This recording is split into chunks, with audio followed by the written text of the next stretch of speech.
Welcome everyone to the Pro Wrestling Spotlight presents Tru Heel Heat. Wait, 47. hold on. Hi, what's up? Can I get some love? Welcome back. Oh my God, it's finally good. I hate saying that. But oh my God, like yo, I missed the hell out of you. I missed you too. I missed the hell out of you. And you sure about that? I don't believe you. No, I really did. No, I really did. I thought it was going to low-key be just three of us. The last episode. But, you know, I'll let Joe come as an exception because, you know, he has this big thing coming up really, really soon. I don't know if anyone knows about it. Exception. It is actually Can I do the intro? No! It's a privilege having this guy. I understand that. It's a privilege having this guy. I understand that. So I'm very, very excited to actually be a part of a show with my man Joakim. You know, I'm just saying. But he is begging. He is itching at the gall. He is itching at the gall to actually start talking. Let him go. Let him. He got a job to do. Go ahead, friend. Tru Heel Heat 47. We're going to be discussing everything that's going on. Wait, 47? Yes, 47. How many, did I miss 2? Yes, you did. You sure? Yeah. Okay. Because your Hot Girl Summer episode was 44. Well, you know. Yes. But welcome everyone. Welcome back to the show. Top guy JJ, our resident Tru Heel alcoholic, right on cue, right there. You got 1, 2. Oh wait, He's getting tea or water because he has a very important job. So I am not going to be responsible. Wait, so someone is missing a glass? With this man? No, we have 4 glasses. Or he doesn't have a glass. Producer needs to stay sober. No. He needs to stay sober. Since what episode has he ever been sober? There you go. We'll get Oh,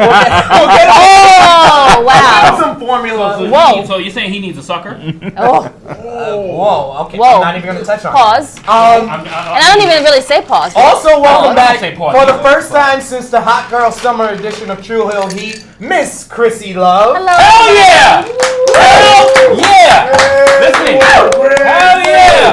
Hell yeah, this is the reason we watch this show. And welcome back to the podcast for the second time. You guys enjoyed our interview on our YouTube channel, so I had to bring them back for a full episode. We are not letting them escape. We got them between everybody this time. Battle Club Pros own Big Money Joakim Morales is joining us. Yes. Thank you. That make me blush, man. Come on, son. I'm gonna look like the Kool-Aid man up here. All right, so that's back. Apparently, this was a hit the last time, and this is actually one of the many gifts that I actually received from my place of work.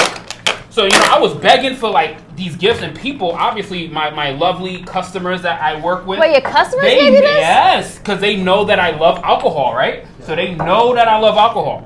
So I was, all right, so first of all, I got a bottle of White Henny. I got a bottle of White Someone bought you a White I got some like Moscato. I got a bottle of Moet. Literally every single drink that I got was nothing but alcohol. Like, it was, like, insanely. So they just know I don't know if it was disturbing or very complimentary. No, it's just like who you are. What the fuck is this? First of all, do not No. What? God. Tru Heel. Spotlight, Tru Heel, this is not my fault. This is not my fault. First of all, do not knock it until you try it. First, it is iced tea. First of all, it goes great. What in God? Pour the glass. Why is it so big? Pour the glass. Because I had 500 people that was gonna be here. Like, I mean, that's what the 2K girl said, but damn, like, Whoa. I mean, yo. Wow. Wait. You were there when she purchased it? She was just talking about it. No, she just, I don't need to see any of that shit. I'm asking because if she got the special edition for him, then that's what she would say. Keyword, special edition. Special edition. Listen, if she got the special edition, that nigga had better stay there for at least 2 hours. Because that's 2,000, that's 250,000 worth of VC. You know what I mean? Like, that's you get your player to be a 90 off rip. Like, you better. Oh, no for you? Yeah, you better pour it out. You can pour it. Okay, that's what I mean. You want water? We'll give baby stuff. Yeah, so you got to get the whole thing. Okay, so I want that. Fair enough, sir. So thank you. Cheers. Wait, hold on. This one doesn't have anything in it. Is this going to who is this It's going to Seth. We need a sober driver, so our designated driver for this episode of Tru Heel Heat that very abundantly clear. Is Joakim Morales because very abundantly clear. He has a very important job. He needs more alcohol in this. I can feel the show going off the rails already. It's been really? Yes. 47 episodes and you want something to be on the rails? I take really offense to that because off the rails is a good thing, you know. It really is. Yeah. Look at all your episodes. Just look at the credits. Just saying. And this is really coming off of a fucking a takeover Was my interview like the calmest thing you ever done? I'm pretty sure it was the calmest. I mean, this is so good. I mean, it's thanks delicious. to him, I've had Jimmy Havoc threaten me with an axe. I was with a little bit inebriated LAX after their match at Battle Club Pro. I got to be face to face with Mia Yim, the gorgeous Mia Yim. Oh God, glorious. You know that she. Don't let Tia hit her. You want something? Where is this? What? Look, we're She's looking the at the answer? notes. Yeah, she's the answer. Oh, okay.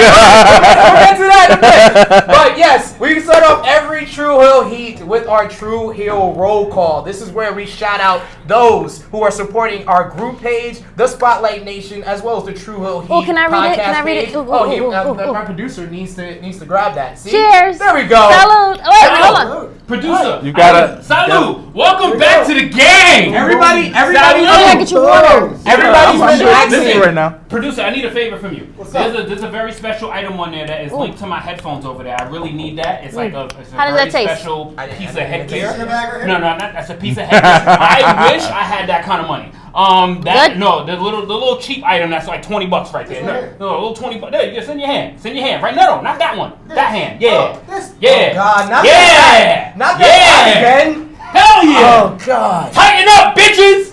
Season's up. Oh, let's go. Oh, where's Austin when you need him? Where's the Tru Heel high schooler? I mean, listen. He's coming. Don't worry. It's still close to his curfew time, so he might make an appearance. Let's get through the roll call. It's Friday. He's out there late. All right. So our conversation starters is the first. Let me read it. The Tru Heel Trinity coming in at number 3, Beyond 3 Counts own NK. Coming in at number 2, the true face of the Tru Heels group page, Mr. Steve Salvage. And then back at number 1 once again, I think this is like, 6-7 weeks in a row, the Negro Buck, Nick Jackson, is coming in at number 1. That is an awesome name, by the way. Why is the comment section literally tagging Austin already? Because you put on the Titans hat. So a couple of Tru Heels also we got to shout out. Oh no, I want all the smoke. He's never ready for it. Alex Soto, Kyle Steven, John E. Merrow, Aston Atkins, and Ryan Giller. Aston Atkins, wow. Yeah, that's his name. It's a great name. Hey, gotta enjoy it. A couple Ryan of plugs Giller. that we gotta do.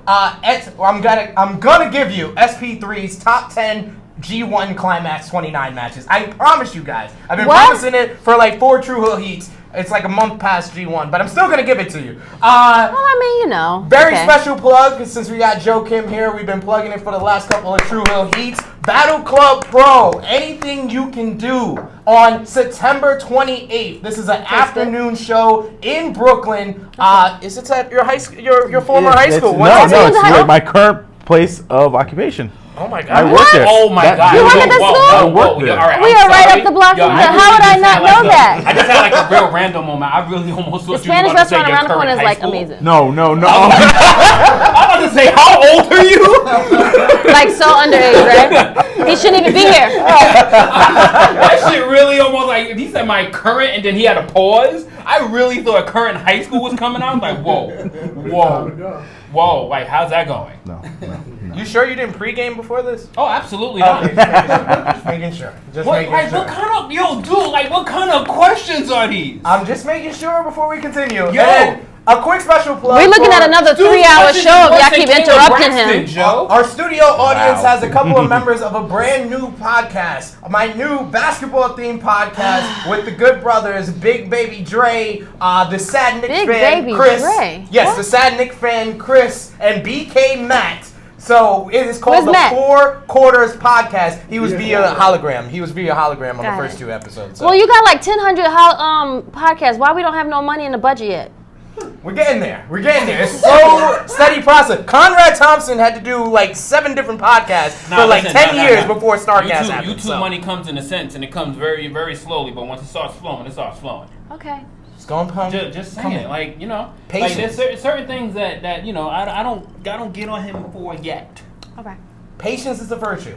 Let's hear from the Spotlight and the Tru Heels before we get into top news. David Mejia starts off with a little bit of the bubbly, baby. A little bubbly. That's why I knew I wasn't even going to use that tagline because I already knew somebody was going to use that. It is literally, I swear to God, the most overused thing I have ever seen in my life over the past 48 hours. What? No, it's perfectly That shit used. has been everything from a fucking Ricky Martin video. That shit has been a part of a fucking Queen video. Yes. That shit has been a part of everything. That shit literally, like... I saw a Limp Bizkit video. I saw a I Limp didn't know Bizkit. for the bubbling. Like, I mean, yo. Was this before or after the belt was returned? This was before the belt was returned yesterday. Okay. I mean, yo, it's pretty cool, but I mean, people thought this was getting old, but you know, I love it. I'm actually loving this even more. Get that shit another 48 hours. You're gonna hate the fuck out of this shit. It took 10 hours for the a little bit of bubbly shirt to become the top seller. Nah, that shirt is fucking cool as fuck. Like, I would PWTs. definitely rock that shirt. That shirt is mad cool. Nah, it is kind of nice. That's a really cool shirt. But everywhere I turn, like even if I refresh my IG page, bubbly, a little bit of bubbly, bubbly, like. He sounds like he's something wrong with him, right? That sounds like I'm literally. That shit sounds like InstaHub. I'm pretty sure he only dislikes it because it's not from WWE. Because you know, Top Guy JJ is an undercover WWE mark. So let's hear from the spot. Yo, can you use something new? Oh no, that's your recurring. All right, Tru Heel Jaquan says, "My peoples, no Henny this week. Such a shame." We don't. saw what happened to you. Yo, listen, y'all niggas had yak, and that show never ended. All right, that shit is still getting the finishing touches of being recorded. First of all, Sid broke the tradition of not having Culata on the show. Yo, dude, that episode is so fucking long. It hasn't even made YouTube yet. Every episode that we've been on, we've had Culata, and you've quit and don't have Hennessy. First of all, no one drinks Hennessy; they drink Douce. Jesus Christ. Yo, Baby Seth has been to work 5 times already, and it is still uploading. He just got back on Tuesday. Cut it out. Let's hear from The Negro Buck says, "Glad to see JJ Krssi back as well as the man Joakim. Yes, sir. Hell yeah. Michael Campbell is glad to see me back. Oh, that's so cute. He loves Baby Seth. Love for Baby Seth. That is so cute. True Hill Ness, JJ needs his alcohol and I need my weed because shit's about to go off the rails. Off the fucking rail! As always. Chris Gutierrez says, JJ stuck up a Hilton and robbed all the mini bars. You know what? Shouts to the little people. Shouts to the little people. Throw one of them to you. Shouts to the little people. You see? My live audience even wants some of that. Look at that. You know what I mean? Catch. Nah, fuck out of here. You want to shout out my people? You get your ass up and come get one, you some bitch. Watch listen, don't be fucking up any of the equipment. Because, listen, just because your fantasy team is a hot fucking mess, doesn't mean, see, you came over here proudly, you grabbed the Crowley, you know what I mean? Now walk back proudly, you know what I mean? Just do your thing. I mean, hey guys, team sucks. What? Wait, he's a Jet fan. No, but guys, that came from a Jet fan. But yo, this nigga's team. We're gonna go to 3 hours if you don't stop. You know, since TVs were fucking he's trying black to get and that white. 3 hours. TVs were black and white when I'm gonna have to leave to a fucking type of game. I at least had HD. All right, all the way from Sydney, Australia is Bayley Tangoria Smith. Hi, Bayley. Good. I mean, is it morning? Good morning, afternoon. I don't know. 24 hours. Yeah, difference. maybe. So I think so. It's around their time tomorrow. Morning. Okay. Yeah. Hey. Austin says Welcome. SP3 trying to get that time and a half with these podcasts. Absolutely. Trying to raise the budget And I'm still at work. And you still gotta go to work. I'm gonna need you to get it together. Conrad of the squad. There you go. Hey, I did say that before we went on air. And that's it. I mean, I think. All right, so we're gonna start off with. We started off with WWE news on the last podcast. We're gonna start off with AEW news coming out of the big show in Chicago. So a couple of things we gotta run through. Of course, the big news from AEW is the AEW World Title being stolen from Chris Jericho's limo. This happened over the week in Tallahassee, Florida.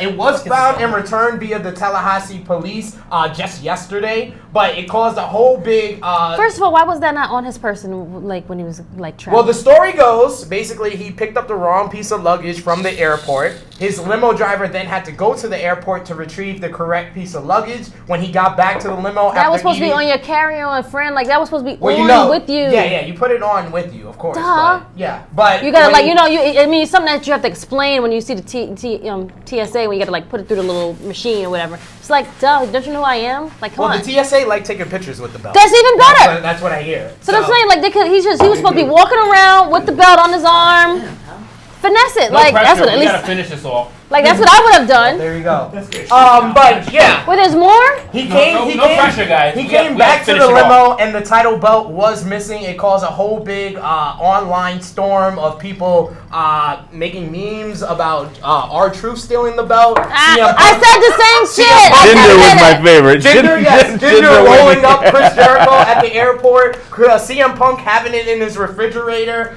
It's amazing. It's so funny. That was the first thing I said. Did it return into the 24/7 belt and it was just like gone? Just looking a little bit better. I love how Chris Jericho made it into a storyline with those two videos. Yeah. He perfectly made it. Have you ever? Like I feel like he lost it on purpose. So with the BCP titles, has anyone ever like misplaced it? Like can I walk to the airport with it on my shoulder? I was driving one time from a show. I think it was CZW. And randomly, Harlow did text me, "Hey, I lost the Icons title." I almost booked the Yui, and I was gonna drive to Atlanta. And like, what the fuck do you mean? You lost the title? This story has got him so heated, he's turning red telling it. Yeah, you don't understand. Like I'm driving, it's like I'm with Joe K. It's like it's like 1:30, and just out of nowhere, "Hey, I lost the Icons title." What the fuck? And Paul's like, what's going on? And then she goes, no, I'm kidding. Oh man, my heart don't sank. kid like that stuff is not. It's man. That stuff is expensive. You put like so much into being creative and money, and it's gone. What the fuck do you mean it's gone? Absolutely. I know they spend like $30,000 on the belt is beautiful. The belt is beautiful. I love the championship belt, but yes, Chris Jericho has to be a lot more careful because of the fact he literally just won it. Yeah. What was that? Like 20? That wasn't even like 24. I mean, come on! It's the hottest thing out. How the fuck you think he lost it? Well, pretty simple. Yes, it's a little bit of the bubbly. So, talking about All Out, All Out's attendance officially was 10,500. The early buy rate has it for TV pay-per-view at 28,000 buys, which is a little bit under what 35,000 buys for the Double or Nothing did on television pay-per-view. But it is up for the BR Live views, and that comes off the heels of their countdown special on TNT on Friday night. It did 390,000 viewers. So everybody is really surprised by that number because really the cap for it being on TNT, everybody thought it was going to do 500,000, but since it did 390,000 without any advertisement, without any promotion on a Friday night at 10 p.m. to begin with, everyone now is saying that the new... I did see that on TV. I was like, wait, why is this on television like right now? And it's really... I thought I was like confused, and I was like, wait, did it start already? And I thought I missed something, but then I went back... It was a video of their YouTube clips. Oh. Like, it wasn't even a whole countdown, like, new material. It was just from their stuff from their YouTube channel. But then I was 390. I was drinking and viewers. Was intoxicated, and I just didn't watch it. So I just turned the channel off and just went to the party that I was supposed to go to. Well, I mean, this seems accurate. And it sounds like you made the right This seems accurate from someone who thought the G1 Climax was a porno. So. I didn't think anything. I said it sounded like a porno. I didn't think anything. What I said was that it sounds like a porn movie. Thank you. Get your facts straight, sir. I'm still waiting for you to prove that. I did show it. No, you chose one that said climax. Nothing about G, nothing about 1, just the climax. You know what? I'll have it for you next week. I mean, how could you blame her? The shit is called G1 Climax. Sounds like G1 was a legit the G. He's like that dude. He's like that Nick. He's that dude. And he's climaxing all the bitches there. You hear it for the first time in your life, and the first thing you hear is climax. Don't act like you never watched that before, sir. What movie are you talking about? It's a lot of them on there. Check Pornhub. Well, we're not going to get into any of that. Yeah. So after the show, X videos, it's all there. Yeah, after the show for All Out, Tony Khan did make an announcement, a very sad announcement, that Kylie Ray is unfortunately no longer with AEW. She asked for her release because of personal reasons. This caused a lot of controversy. I know a lot of fans online were saying They were wondering why. Was it an injury? There was rumors of an injury, rumors of like her mental health being in danger, basically due to all the pressure of the new like limelight of being in AEW. I know you guys at Battle Club Pro have worked with Kylie Ray in the past. Yeah. What has been your experience working with her? She's I would hope it's nothing with mental health because she's one of the strongest people I've met. Total locker room leader. In April, something happened that didn't go according to plan, and just like a true general, she took command backstage and she did what she had to do to make sure that the talent that was there that kind of had an issue was fine. So I heard it was a spinal thing. I heard rumors of that. There was rumors of an injury. Yeah, so. Yeah, that sucks. That's unfortunate. But I love her. I've we've hung out a bit, and she knows that how I feel about her. She's an excellent performer, and whatever she decides to do going forward, did you talk about a person whose gimmick is who they are? She's absolutely a ray of sunshine. She could literally go into any format of entertainment and be super successful. And if she wants to peel it back and do something more intimate, more personable, she'll be just as successful. Oh, absolutely. I know JJ, you were pretty high on Kylie Ray joining with AEW. What was your thoughts on that news? It sucks. It sucks. I mean, she was actually one of the people I was looking forward to following, along with Britt Baker, and of course, I'm not as excited as anybody else would be about the whole Awesome Kong thing. I really don't care too much about that. I was looking forward to Britt Baker and Kylie Ray actually carrying this division to new heights, to a new level. And it just kind of is unfortunate that half of that is kind of like gone for me. But I mean, I just don't want to see her ended up in NXT or WWE. I just don't want to see it. I just don't want to see it. I just don't want to see that. She's not gonna go there. It seems like her name is big enough that you got NXT coming up on USA. They're gonna want to get a nice big fish for the women's division, and what better timing signing that it would be than to get her on there. And I disagree with it more than anything in the world. I can tell you from personal experience, that's not the type of person she is. I would hope so. 100% not happen. God don't want to see her there because she will get fucking buried. Mm-hmm. And I just don't want to see it. I don't want to see it. Goddamn, look at fucking Asuka. She got one of the biggest pushes coming into NXT. It's not like she never got a push. But that time frame ends, and then dude, she comes out to break up fight. She is a jobber. She is like they don't know what to do with these people if their names aren't Becky Lynch or Charlotte Flair, and it's pretty. I mean, Charlotte's hot girl month right now. Sasha's hot right now. She's hot now. Let's see how long this lasts. Let's see how long this actually lasts with Sasha Banks. Okay. I'm not giving WWE much credit at all because Ronda Rousey was the star of the women's division last year, and she's gone. I am not giving them credit until I see this shit come to fruition. Before I go into more AEW news, folks, you wonder at home why I called JJ Undercover WWE Mark. That topic had nothing to do with WWE, and he made it all about WWE. So the everybody on this podcast knows.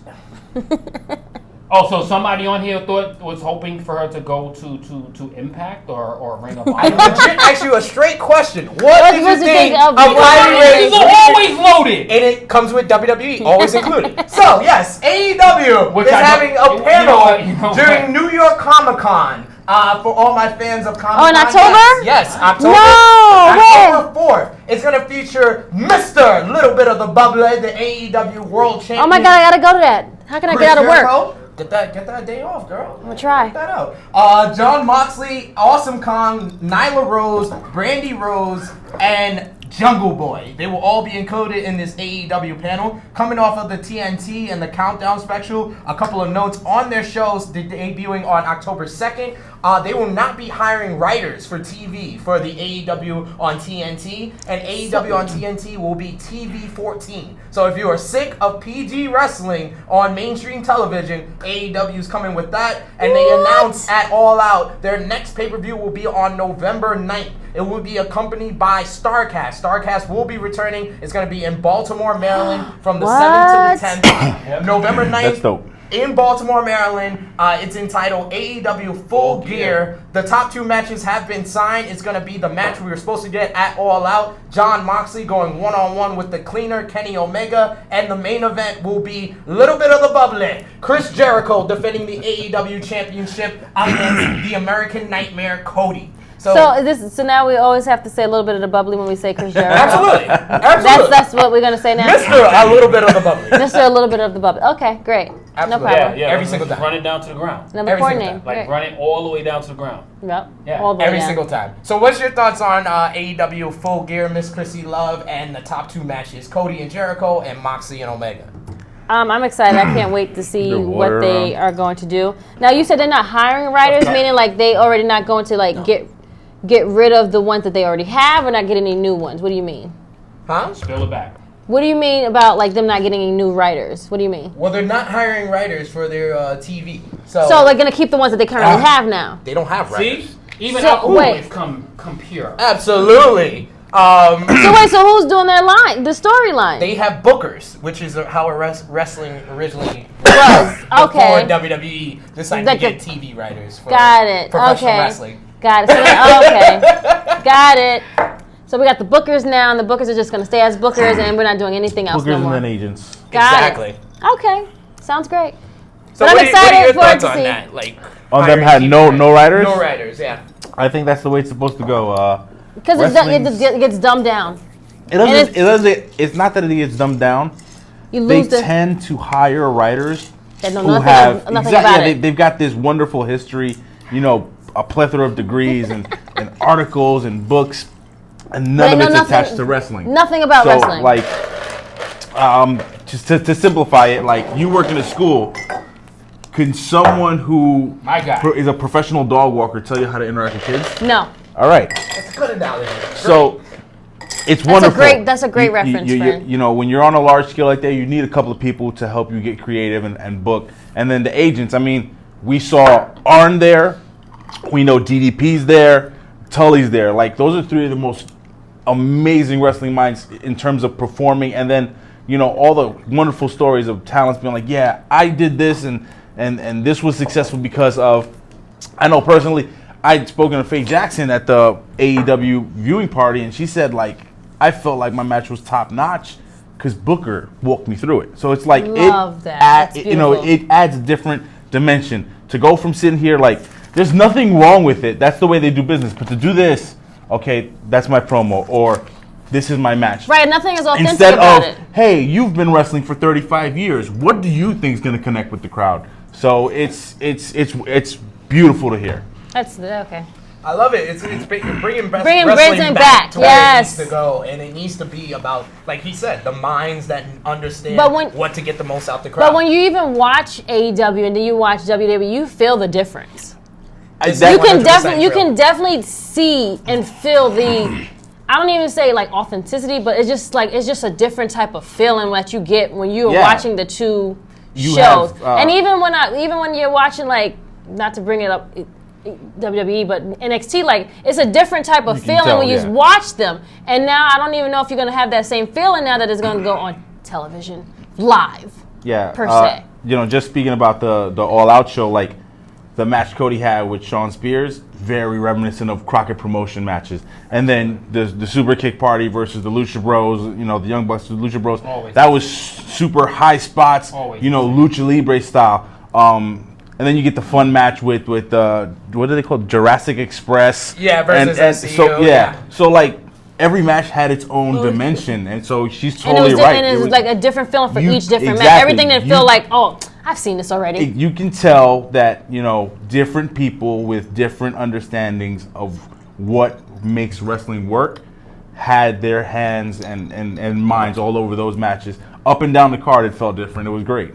That was very refreshing. That's the number one thing I get from, like, all of AEW's shows. They're trying to cater to all these wrestling fans instead of having the formula, which is like WWE. If you watch a main roster show, you might see, like, the second match is the same as the third match, or the third match is same as the main event. Like, take for Copy and example paste. SummerSlam. SummerSlam had AJ Styles versus Ricochet, two of the best high flyers of the last 2 decades.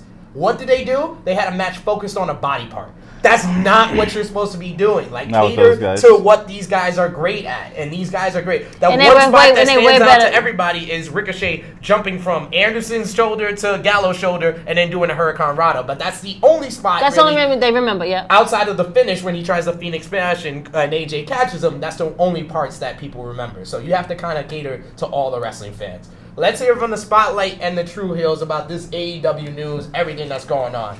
All right, Jaquan says Sasha is always hot. Thank you. I mean, he's gonna say that. You have to come back to that. Yeah, you know. Jason Michael Campbell says, "Don't worry, Ronda will be back." Oh please, I don't want to see that. Refill, Mister. Izzy's excited about AEW at New York Comic Con. Oh yeah. That's huge news. That is. It's like a little small, it's right after their debut show. Right, yeah, it makes total sense in the world. And it's actually, ironically, the same day that SmackDown debuts on Fox. Yeah, they're meticulous. Everything they do. Everything is all like arranged to like be around all the same shit. If the E won't take them as competition, they're gonna make themselves be taken as competition, which is how you should do it. But they already know that they're competition. They just don't want to say it. They're threatened. They're already threatened. I mean, dude, them moving NXT to a TV network already shows that they acknowledge That's it. threatened. Yep. Was it 390,000 on an unannounced show? It's a great number, but it's not a WWE number yet. So we got to see. But I predicted on even the last episode that we talked about this together. I do see their TV special hitting 1 million viewers. It will. Just because this was an actual preview product that got almost 500,000 viewers. A preview product. This was not anything live. This was not anything that's supposed to have been taking place.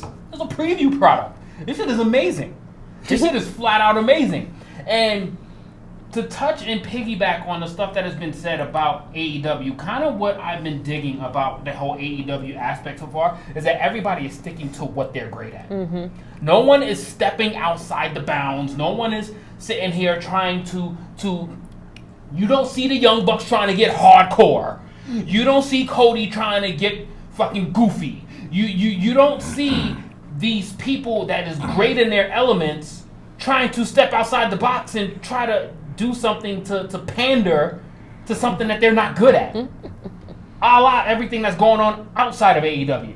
But I'm just excited to see everybody sticking to what they are great at, which is going to create a great overall product. I'm going to be a little contentious here. Go ahead. There we go. Love debate. So I get what you're saying, and it is great, but if you can't do something different, then it shows the lack of the ability to adapt. Like, he mentioned AJ and Ricochet. It wasn't what you thought it was going to be, but it was a really solid match, and that's a testament to how great AJ Styles is, how great Ricochet is. So, and maybe, because when Cody came out and dressed in Star Trek, I thought it was nerdy. I didn't think it was what he normally does. Like, it hasn't. You think Star Trek, you think nothing of American Nightmare. The two really don't coincide. But it was also different from when he did when they did the first show. He came out. What did he have on? He did the whole throne. He did. Right, yeah. So that was all. Still like hello. Cody's alley. Yeah, it is. But so like I do think that they try things, but they don't make it on such a major scale that's super noticeable. Right. That's all I'm saying is that they don't go extreme with it. Like you don't see Cody trying to become a fucking luchador. The Bucks are a bit hardcore. Like Nick died in order for them to lose that match. Their version of hardcore. They have the spottiest, awesome looking hardcore style. Like you don't see the Young Bucks using trash cans and barbed wires and shit like that. That's what I mean, is that they're sticking to what's great for them to attract the audience because they are new to most of the American public. Yeah. And then once people get locked into what they're great at, then you can start elementing and start trying things outside the box. That's why they put if you're flipping all over the place before you even get started, that's where you fuck up. Because now I don't know what you're good at. I don't know what your stick is. I don't know what you're about. But when you come on and you see them guys come on October 2nd, You know what these guys are made of. You know Corey's the storyteller. You know you're going to get the match of the night when you see the Bucks or the Lucha Brothers. You know you're going to get some crazy shit when you see Jimmy fucking Havoc. Like, you know what you're going to get, and it's going to be great on every level, and it's going to be good for each person that's watching. That's all I'm talking about when it comes to that. I'm not trying to just, you know what I mean? Yeah. So that's why I love where AEW is going, because you're getting elements for somebody in all facets of wrestling. Anything else from the spotlight in Tru Heels? Yes. Negro Buck says, I bet Vince is real pissed that he didn't get Luchasaurus before AEW did. He had him. Oh. Facts. He had him in NXT. Facts. Dusty Rhodes is the one that told him to basically... Basically, he's the reason why he found that whole Luchasaurus. Yeah. He was like, take what the fans give you and just take it with you. He dressed up like a dinosaur at his first Lucha Underground appearance, and the fans started cheering, Luchasaurus. Luchasaurus. And from there, that's how he got his name. He learned from Dusty. He took what Dusty taught him, and everything he was told not to do in NXT is everything he did on Saturday night at All Out. So he kind of handed it to him, basically. You guys are good back there? Yes, we are. Our studio audits. You guys are good back there? I'm talking about on these bad boys. Are you guys good back there? Give him another one. Give him another one. Our studio audience needs to be in. You know what I mean? Perfect. I got a perfect QBR right now. I got a 158.3 rating right now. I ain't missing pass yet. Anything else? And the Negro Buck. I'd have gave your ass a drop, nigga. I'd have gave you a drop. What's that? That's what I'm saying. You got good heads. Oh, okay. You know what I mean? Negro Buck adds, I think AEW might try to introduce Trios title down the line. Seems like they put a subtle emphasis on trios at All Out. Yes. I feel like they have a bunch of really good trios. They have the Elite. They have Lucha Bros and Laredo Kid. SCU, of course. SCU, can I just say this before we get into our All Out AEW chat? SCU is the best pay-per-view opening act in wrestling today. Like, literally, they get the crowd on their side. Their stick works. Their stick just gets over. I was in the crowd. They adapt to their opponents. They adapt to their opponents. They make their opponents look great. Yeah. OWE guys, Strong Hearts looked fantastic at Double or Nothing. Jurassic Express looked ridiculously over, especially Luchasaurus. Luchasaurus got one of the biggest pops of the entire night at All Out because of SCU. The thing I took from that match the most was how they, like, Jungle Boy is awesome, and then Marco Stunt is awesome, but they're tiny. Yeah. They made them look like credible opponents. Like in that match, you're like, is an 19-year-old kid gonna pin Frankie Kazarian? Like, you believed it, and that's the whole thing about wrestling. You got to believe it. Absolutely, and no matter what the size is, you got to make it believable. So I have a question for you, Joakim. So since you run a pretty nice, cool promotion, right? And you're seeing what is going on with AEW, is there anything that you say that you would, as a promoter, would interject into AEW to not only make the product better, but something different? Absolutely, and this is going to go to specifically my close friends Darnell, Mark Adam Haggerty, and my champion Anthony Bowens. You need representation of the LGBT community. You need representation of African Americans. I was gonna say Hispanics, but the Lucha Bros, Luchasaurus is kind of gives that Lucha Libre mix. LAX, EYFBO, Proud and Powerful. The Bowiquas! That's disrespectful. And if he said that in front of me, he probably wouldn't have said it. But anyway, there's like, that was the only thing severely lacking. Like, putting Aubrey to ref the main event, absolutely incredible. But not having a legitimate, the Joshi style match was different. It was a curveball. But if Nyla Rose is the beast that you're going to be presenting, why wasn't the Battle Royal on the main card? So, you know what I'm saying? I'm going to ask you a question, and this is going to be a little controversial on this question here. He's known for Are you saying this as a public promoter saying the right thing? Or is this something that you actually truly believe? And there's people that's out there that says the right thing for the camera. And listen, I'm putting you on the spot right now. Okay, but I'm gonna put you on the spot. How much history do you know of Battle Club Pro? I don't know a lot. This is a question. Anthony Bowens was our first two main events. Anthony Bowens is our current franchise champion. Anthony Bowens is an open gay athlete, model, actor. He is an activist. Okay. That's first. Right now, our ring announcer was the moment I got control of Battle Club Pro, the first announcement I made was Mark Adam Haggerty is our permanent ring announcer. Mark Adam Haggerty is a very proud and open gay man. The C-Stars, Ashley Vox, is very open about her pride. They've become regulars. I mean, you just go across the board. Layla Hirsch is a regular icon. She's loud and proud. Like, I say this because this is a reflection of what happened, what I experienced growing up.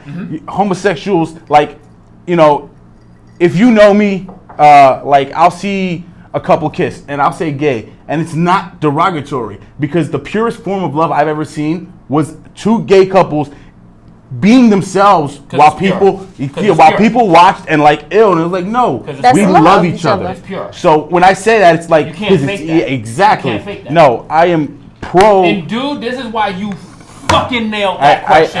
I appreciate that. You nailed it. And, I appreciate. And to me, is because you know what I'm talking about. Yeah. The PR people that just want to say the right thing, and you being a great up and coming wrestling promoter, like, that's genuine, authentic. I appreciate that. Right, like and my I love thing. Seeing that and my thing is that we have to have representation. Doesn't matter. African Americans, Hispanics.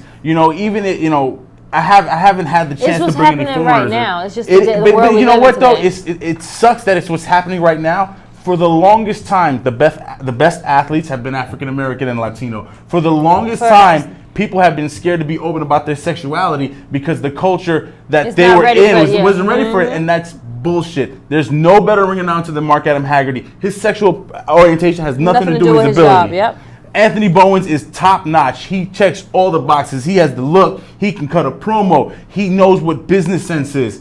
Like, it's unfortunate when you go to shows and people are scared to be who they are because they don't want a crowd backlash. Representation is everything, and I don't look like a typical Puerto Rican. I come off as a white boy, and I know that. When people hear my last name, they be like, "Oh shit, he's Puerto Rican, he's Spanish." But you know what? It does mean everything to me because working in the school now, I see how much it means to these kids to be like, that person looks like me. I can do something great. Facts. Right. So true. Absolutely. You got to speak to our youth because that's the future right there. That's your community. So. Anything else from the Spotlight or the Tru Heels? Let's get into a little bit of WWE news. I can feel JJ getting excited. Guys, I mean, for real, if you guys have any questions for Joakim regarding any of these matters, then please shoot them in because... Listen, man, this guy's a legit wrestling promoter, and he is one of the best as far as anything that SP has told me.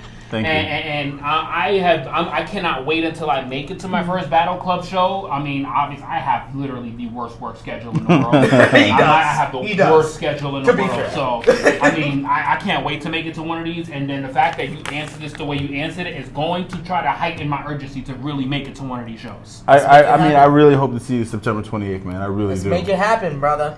After I feel an advanced sickness coming. After 2 years of will she or won't she, SmackDown Women's Champion Bayley finally turned heel this week on Monday Night Raw. Was it authentic? Was it authentic? Did you feel it? I felt it. I felt it. You sure? It was good. By attacking Raw Women's Champion. I was so busy watching the boys with the jams, with help from Sasha Banks. I felt it in my soul. It felt good. I was like, Bayley. That's the Bayley I love. That's the Bayley that's true. And Becky Lynch is an asshole, like her character. I'm not talking about her. This is not anything to do with our Lord. No, her character is supposed to be an asshole. Her character is an asshole. I wish she was a better asshole, but yeah, she's supposed to be an asshole. And Charlie Caruso doesn't even help because of the question she asked Bayley earlier in the night. She was like, "Did you feel overshadowed by Raw Women's Champion Becky?" Like, who the? Like why? Like, huh? Again, this is what I mean when people are writing the shit for her. It's crap. He said it. This is just the people writing the garbage for her. Like, why would you ask that question to me? If you want to emphasize, so I saw what they were. What they were trying to get to. It felt like a double switch. Yeah. Double-edged sword. And no, like, Bayley's heel, and they're gonna really emphasize Becky as a face. But if you really wanted to like prove the point that Becky's an asshole, her best asshole things are on Twitter. Yes. Why not go back to kind of take from version 1 Matt, and as she's coming down, throw her random tweets up there. Like, what did she say? Edge was the great one, and it's slipping me. Oh, man. Well, she told him when she did the cutting edge, she was like, "Be careful coming out the ropes. You don't want to hurt your neck again." She's the ultimate troll on she calling Ronda Rousey Ronnie, like just throwing her. You can put it on her Titantron. Those random tweets emphasize how much of an asshole she is, because then maybe the turn could have way more impact. Yes. And I feel like they're already blowing their load with this turn, because they just made the announcement before we went live that Bayley and Sasha will team up to verse Charlotte and Becky Lynch this Monday on Monday Night Raw. Right there.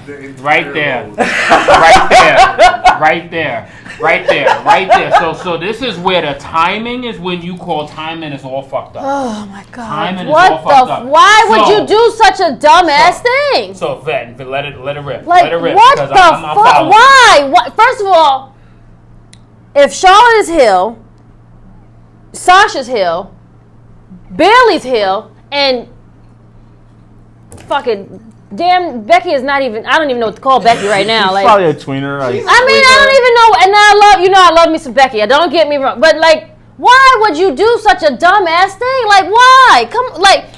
Get the storyline.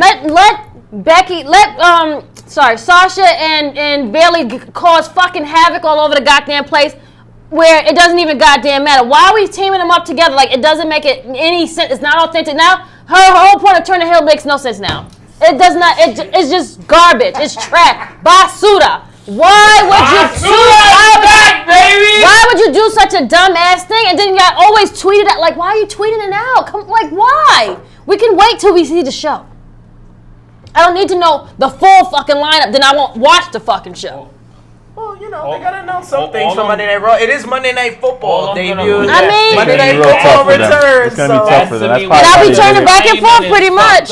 Because no one is gonna see this match. Right, that's what I'm saying. No one is gonna see this match. It's opening night to Monday Night Football. That shit is gonna be like a fucking 90-10 viewership. And on top of that, I swear to God, it's literally, this whole heel turn is a complete fucking failure if Sasha Banks doesn't win at Clash of Champions. Like, it completely wasted. It's a wasted The moment. wasted the blue hair, all that stuff. She might have turned it back to purple or something. I don't know. It is completely fucking wasted, which is, again, a typical another WWE move that comes too little, way too fucking late. I don't even think I'm sorry to cut you off. I don't even think that the whole, like, feud between the two is even, like, legit good.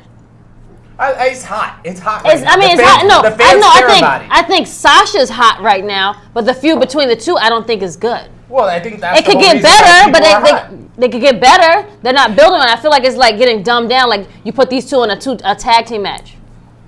I mean, when is Clash of Champions again? September 15th. So this is the go home show coming up. Yes. This is the go home show coming up. So in Madison Square Garden. So it makes sense to do it as a go home show to kind of give you a preview, because that's classic. Oh, WWE. So they only did it because that's classic E. That's classic E. What would sell this to you guys? Like, what would make you guys invested? Sasha fucking taking the strap. Sasha taking the strap and it meaning something. Because if Becky Lynch wins this match, it basically means Sasha's comeback meant nothing. Like, it literally means nothing yet again. And it's typical shit that WWE always tends to do. They do it with the men. They tend to do it with the ladies. If she doesn't come back and she doesn't take this belt handily off Becky Lynch, and Bayley doesn't play a part in this, it meant nothing. This turn doesn't mean anything to me. Did you watch Creed 2?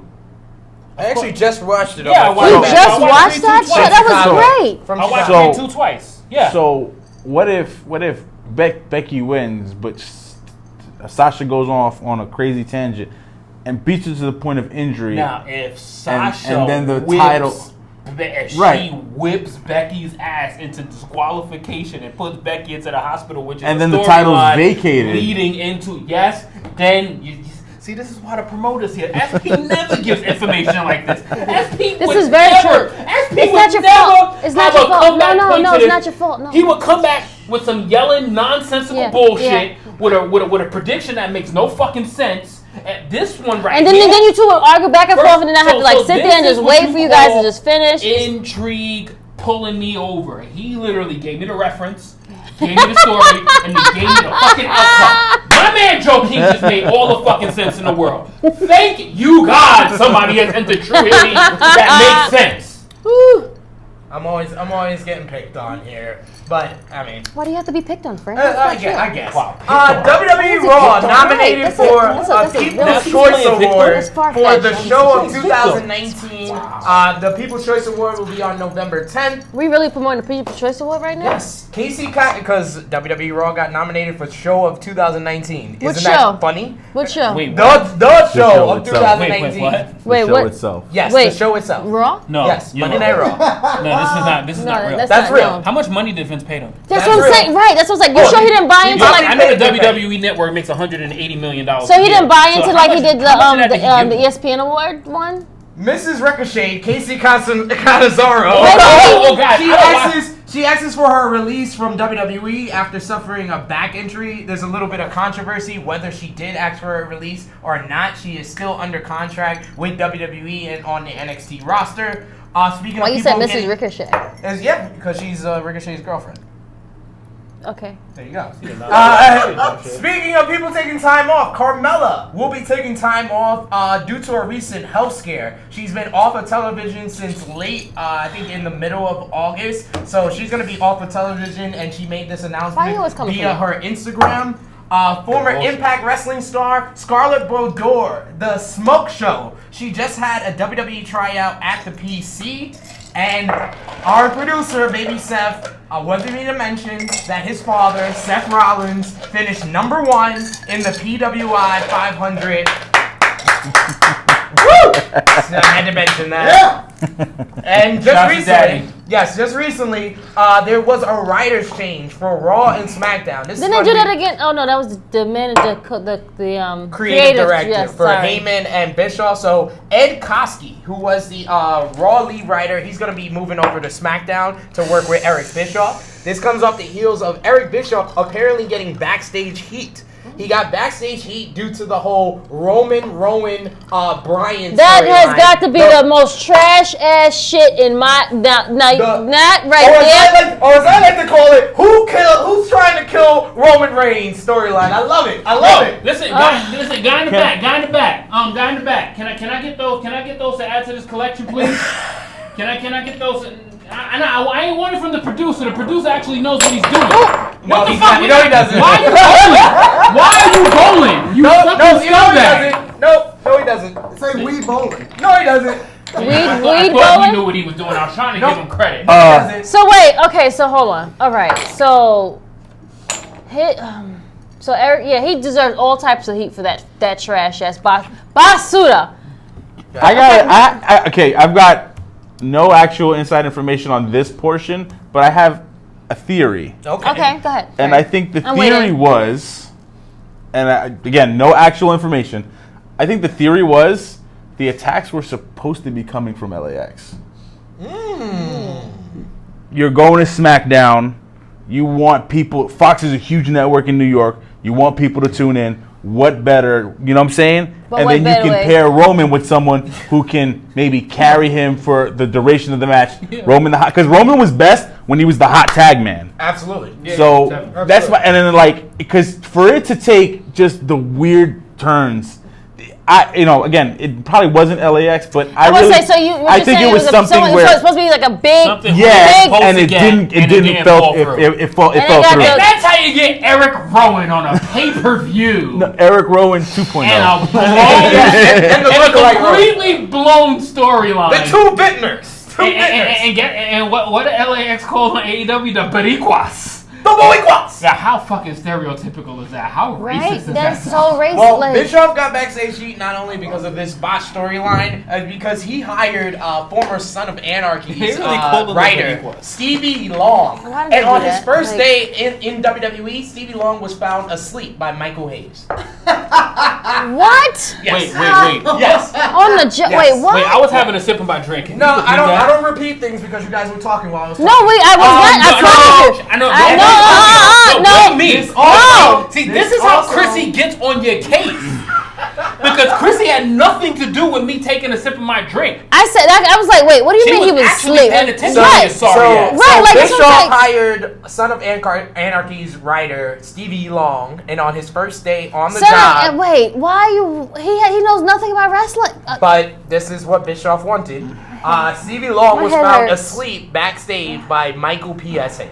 Yes. I'm not surprised with the Aces and Eights thing. Of course, he would hire somebody. Exactly.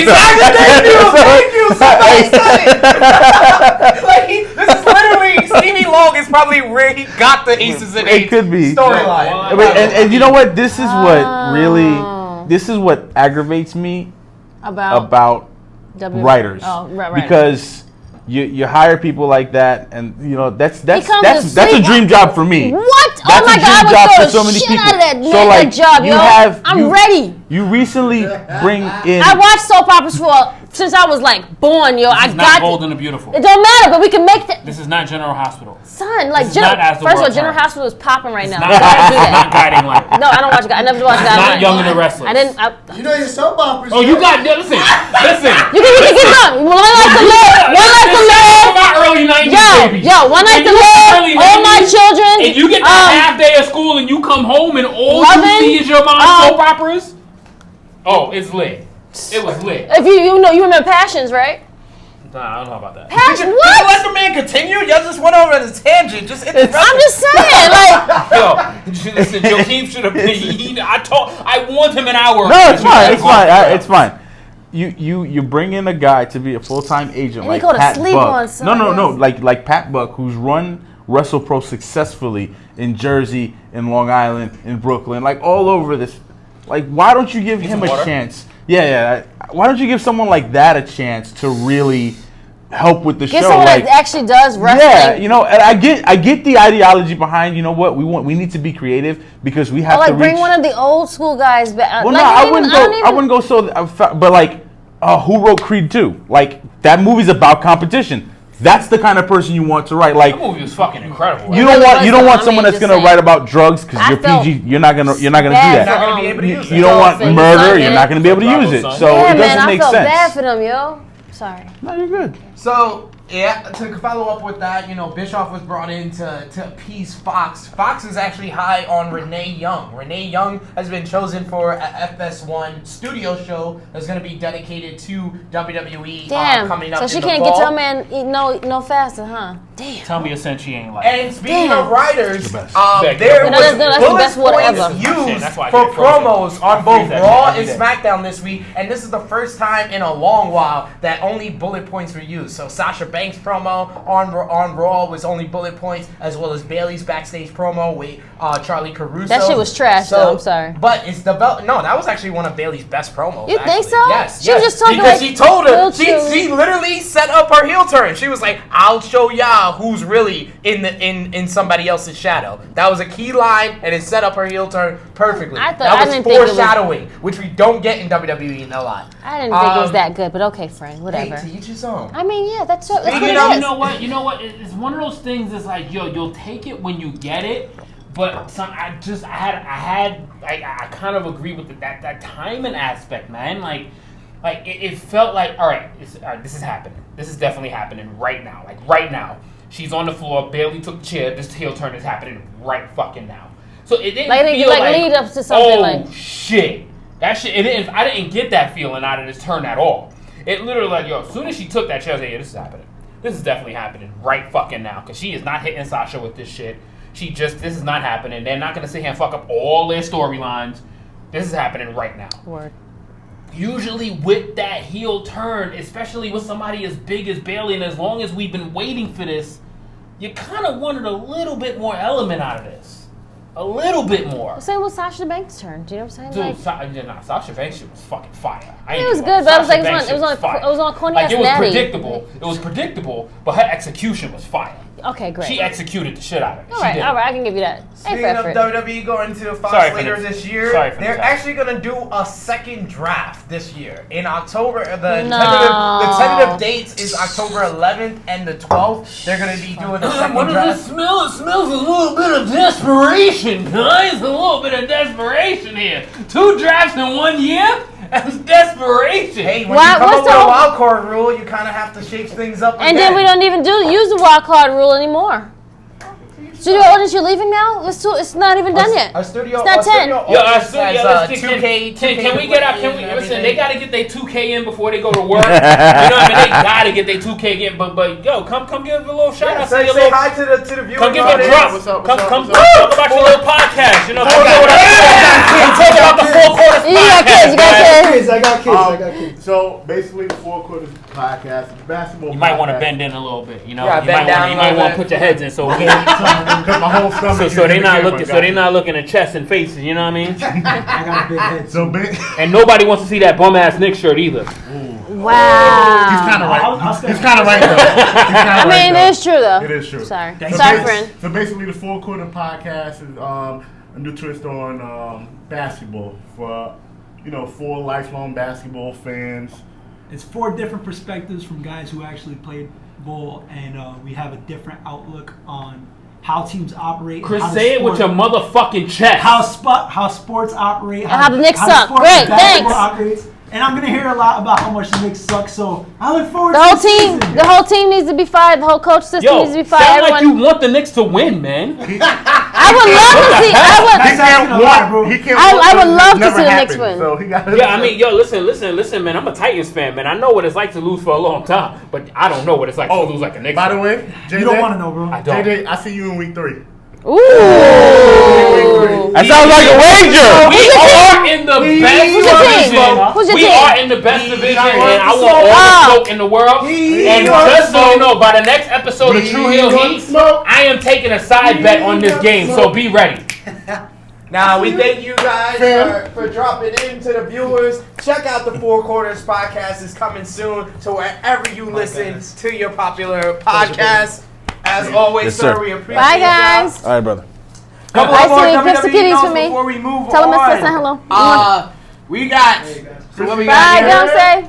King Cuerno from Lucha Underground. He just signed with the WWE. Don't do it. You should quit now. Hey, it happened. Ric Flair is fighting the WWE over the trademark of the man, and he wants Becky Lynch to give him his money for using the man gimmick. And, are you serious? Yes. And the final. Wait, stop. Hold on. Wait. Ric Flair. Yes. Is suing who? WWE or Becky? Oh, I want to get into this one. Wait. We'll get into it. Just one final note from the WWE news. The Velveteen Dream will defend the North American Championship against Roderick Strong of Undisputed Era on the September 18th NXT. Also on the September 18th. Is that when he's going to lose? Oh my God, no. September NXT, that's going to be the debut show on USA. Mm-hmm. We're also going to have Mia Yim versus Bianca Belair versus Io Shirai in a 3-way match. And the winner will get a shot at Shayna Baszler's Women's Championship, which I am predicting will be on that first October 2nd show that goes head-to-head. Fun fact. Like, I mean, I'm pretty sure if you're like an actual hardcore wrestling fan, you know this. Do you know that current NXT Women's Champion Shayna Baszler is older than current commentator Beth Phoenix? Yes, I did. Wait, what? Mm-hmm. Yes. Shayna Baszler is 39 years old. Yes. No way. Wow. And Beth Phoenix is about 8 months younger than her. It isn't. So they're the same age. Mind-boggling. They're the same age. It's mind-boggling. Just one is older by a couple months. Somebody that is years retired into this is a commentator, and you're watching somebody in their peak prime. I low-key hate Beth Phoenix on NXT. I'm sorry. I hate Beth Phoenix on NXT. I cannot stand her. I mean, she's not the best commentator. She's hard. She's trash. Don't. You're giving her too much credit, friend. Sorry. She is trash. I wouldn't say she's the worst commentator on even. She's an upgrade from Percy Watson. And I was a fan of Percy Watson. I like Percy even on though. Early NXT. That's what I'm saying. But as a commentator, no. Are we talking about Showtime? No. No. All I will say, and this is not racist because I am black. WWE don't know how to hire black commentators. We didn't know that you were black. No. We didn't know you were undercover WWE, Mark. Newsflash. All right, Chris, before he left, said the Roman storyline feels like a shitty Scooby-Doo episode that all the weed in the world couldn't make interesting. That's true. True fitness. Izzy adds the most botched storyline in ages. Facts. Yep. Yes. Facts. And Josh says, don't disrespect Scooby-Doo like that. Thank you, Josh. Thank you, Josh. Dave Hizzo said that Crystal is smart. He needs a woman like her. Oh, people are like. People don't give me credit. Yeah, people don't model give their me. girlfriends after you. I mean, you know. And Jason Michael Campbell adds, I don't think you can find a woman like her, Dave. She's one of a kind. Oh, Jason, was that your proverbial online shot? Because first of all, Jason Michael Campbell's still trying to get back on Krssi side for criticizing her hair. He hated that. Okay, first of all, well, remember Joe, I was blonde, one. Okay. And two, I cut my hair. Mm-hmm. He didn't like that. He hated, he came made a comment and said that he didn't. I mean, right. He didn't understand it. And I had to curse his ass out on TV. But, you know, he's trying to get back on my good side, even though he made him a comment earlier today that, you know, it's all right. And I mean, I'm just throwing this out there. I mean, she's, you know, for a sister and all, her hair is 100% healthy. How many you get to see of that without having like 37 pounds of weave in it? You know what I mean? Just saying. Just saying, you know. Six bundles. You know? And one last thing from Jason Michael Campbell in regards to commentators. Byron Saxton sucks. He needs to keep his mouth shut. He is the worst commentator I like Byron Saxton, ever. though. No, I like Byron. That makes one of us. Ooh, wow. So, okay, so you're saying all the black people that they hire is just trash. They I mean, usually pretty trash. much. And they need representation. I mean- I'm going to make the suggestion right now. They need a Spanish commentator who works with Battle Club Pro, who might be a promoter, but he's also a commentator, and he's sitting to the right. He's sitting to the right of me. They should hire Joe Kim. Hire Joe Kim. Hire Byron. Hire Joe Kim. Hire Joe Kim. Hire Joe Kim. Hire Joe Kim. Absolutely. I mean, Byron Saxton is the whitest black man I have ever seen in my life. Like Very I accurate. mean, there is no one whiter Wow. on WWE I feel the TV same way, friend. than I mean, Byron like- Saxton. It is shameful. Michael Cole because is black. there's Michael not. Cole is black. Yo, it's boss time! Yo, when he says that shit, Michael Cole says that shit with soul. There's not one thing. Not one Yo, I hate him thing so much, that yo. comes out of Byron Saxton's mouth that is soulful. Anything that even involves the New Day, he gets up and claps like a white boy. Like everything he does is like a white boy. And then you hear when Sasha Banks' music Oh, we need hits, another drink. all you hear, it's boss time! Like that shit comes from the core. Like you can tell that shit. I don't give a fuck if you don't like it. When Michael Cole says that shit, that might be his highlight of the week. It's boss time! Like he loves that shit. And you can tell he loves that shit. He enjoys it a little too much.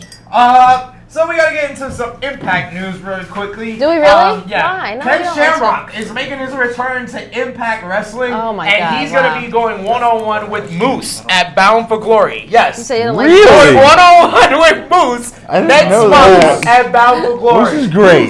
Moose is awesome. This is awesome. But Ken Shamrock, No, he's not. that was didn't Ken he? Shamrock or Moose? Moose. He's not great. Awesome. No. Oh, you're an You idiot. oh no. Hold on, baby Seth. You name a football player that came from football and became a better wrestler than Moose. Steve Mongo McMahon. Oh, you're ridiculous. You're just trolling now. You need to cut your ponytail off. I mean, I kind of gotta. I mean, are you talking about like legit wrestler? I thought he was or great. Actual star. No, I'm talking about wrestling star, pro wrestling star. Oh, Goldberg. No. Goldberg. And I love Goldberg. He This was is not a not- better Moose wrestler. Moose is better than He was Goldberg. maybe a better entertainment you factor. See how I had that with context. No, but he was probably he had Goldberg the ain't shit in entertainment the factor. ring, but Goldberg is a I'm talking star. about in-ring ability. you see, that's why I said context. Moose's in-ring because I watched I had him No, I had him I- face no Ace doubt about Romero. it. No doubt about I had it. him face Ace Romero No doubt about in it. May of 2017, and that match was so good. And you figure someone who's still learning to have No doubt about an opponent that huge. He of low-key that looked size. like Wanye from Boys II Men, though. No, That is the realest statement I have. That shit is so true. No, Moose actually looks like Jaquan if Jaquan was bald. I mean, you know. My boy, you know. I think more Wanye from Boyz II Men. I had a VIP Impact experience back in June, and at the end of the night, we met Eddie Edwards and Moose didn't want to shake my hand. Oh, so he's an asshole? Do want to shake your hand? No, he just said I don't shake people's hands, bro. I'm like, that's so weird. And why do a meet and greet? So does it dab? We interject into comment section, but I got something for Josh right now because Josh literally just. So wait. In ring work. So you give me a second here. It's in ring work. I specifically asked Star. Yeah. I said Star, you some bitch. So don't be coming on here talking about some next shit, trying to blast what I'm saying. Like I said, Star. I said that. I said context. I said Star. So you're gonna hold a personal thing to not give him the credit he deserves? Yep. I don't follow him in ring, to be honest. Okay, because I'm saying like I would not want to have a conversation with Vince McMahon, but if he wanted to take over Battle Club and run it, you're gonna put the machine behind it. I mean. Wrestler? You're gonna put the machine behind it? You put the money behind it on the WWE Network. But I'm just saying, like, as long as I still get to run it, you're gonna give me the money. Yeah. You know, so you can't hold certain things. I mean, it could have been. He could have had a bad day. Could have had a bad match. He was real chill. When he came for Battle Club. As ring work, though, I would agree. No one's better. I don't. Yeah. He's better than anybody. AKA Wanye from Boyz II Men. If anybody says The Rock, stop watching right now. Just stop. Absolutely. AKA the guy from Ballers. Also, another Impact note: Killer Kross and Impact are in an impasse due to contract negotiations. Killer Kross has been offered a $40,000 per year, 3-year contract. He's currently on a pay by appearance contract, and he feels like he's worth a little bit more. So he wants to go out there and go to the highest bidder, whether that's AEW, ROH, WWE, and Impact is kind of cock blocking right now. Killer Kross is also going to be on the Triple H show that's coming up in Madison Square Garden. Just to interject, go ahead. Josh says, "Go home, JJ. You're drunk." First of all, I'm not drunk. I'm not drunk at all. Even though I had most of these, but I ain't drunk. I know what I said in my question. And it was answered properly both ways. So how about you pay attention and use some motherfucking Q-tips, you some bitch? Wow. Just talking about Killer Kross, I think this goes for any independent wrestler. And you yelling in caps doesn't make it any better. It doesn't make the presentation any better. Say it with your motherfucking soul. How about you? I got another seat right here for your bitch ass. How about you sit right here and bring the heat on Tru Heel Heat? How about that? Could you stop getting triggered? No, I don't want the smoke. When you talking about I don't want the smoke, I want all the motherfucking smoke. I wanted the smoke from Dre. I wanted it from Chris. I want it from SP3 every single time we come here. I want it from that some bitch Austin that's past his bedtime right now, and I want it from Josh. Ooh, Can you let Joakim finish now? Right. Shit. He had to get it out. He was in there. He had to get it out. They think I don't want the smoke. I want every bit of it. I want it until I fucking taste the fucking powder. I want it until I taste the fucking cotton and the tobacco, motherfucker. I want every bit of it. It's not working. No. Shit. It's not working. All right, Joakim. Come at me, bro. I feel if you're an independent worker and a company offers you a contract, it should be lucrative enough for you to live in New York City. That's good. $40K a year, he would still probably need 2 side jobs to live in New York. Right. It's a slap in the face. This is why, yo, it's kind of hard with Tru Heel Heat with Joakim because he makes too many valid points, man. It's too many facts that I can't combat with. It's too many facts. He's speaking of facts. I ain't got nothing to say about that. ROH news. We got Roosh. He's going to be getting his shot at the ROH World Title at Death Before Dishonor on September 27th. They just having the weirdest ass name shows. Death Before Dishonor? This has been around for like 15 years. No, Death Before Dishonor's been around. Yeah, that's a tough name. The number one contenders tournament to determine the number one contender for the ROH World Title at ROH Final Battle will consist of PCO versus Kenny King. We're going to have Dalton Castle versus Mark Haskin, Colt Cabana versus the villain Marty Scurll, and Bandito versus Jay Lethal, which is a match I really want to see. That's going to be awesome. Sports Illustrated confirms that the villain Marty Scurll's contract with ROH will expire in November of this year. So we expect a huge bidding war between WWE, AEW, and ROH for the villain Marty Scurll. Where do you guys think he's going to end up? AEW. If Marty Scurll does not go to AEW, I swear to God, I will literally unfollow him on social media. Damn! I will burn all his pictures that I have of him. But his girlfriend's in NXT. No, bro. Like, yo, this has been the biggest buildup. Who's his My girlfriend? friends are dead. Deanna Purrazzo. Marty belongs in go. AEW. Yeah, don't he come. belongs in AEW. You can't work with your significant other all the time. No, you better not go to WWE.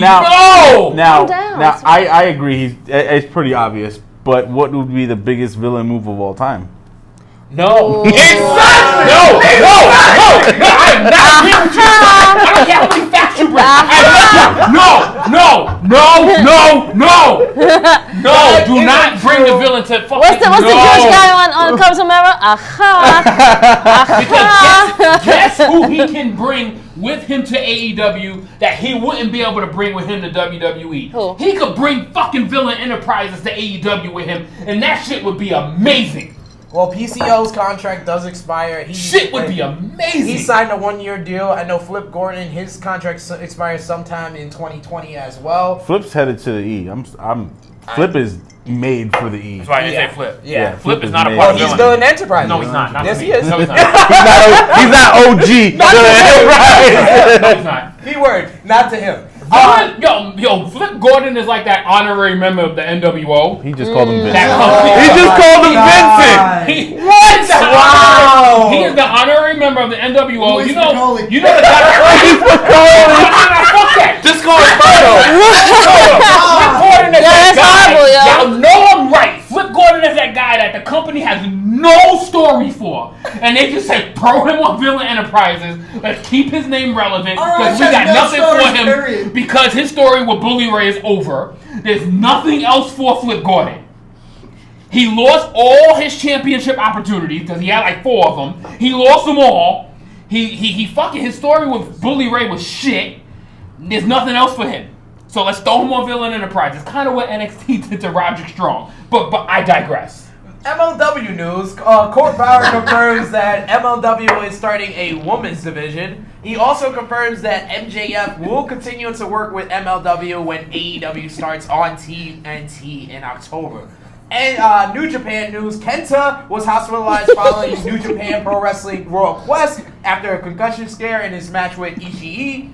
Lance Archer is not officially signed to New Japan Pro Wrestling. I know me and the producer, Baby Seth, we saw Lance Archer at StarCast during All Out weekend. So this is another interesting point and explains why he was there and not in London for the World Quest.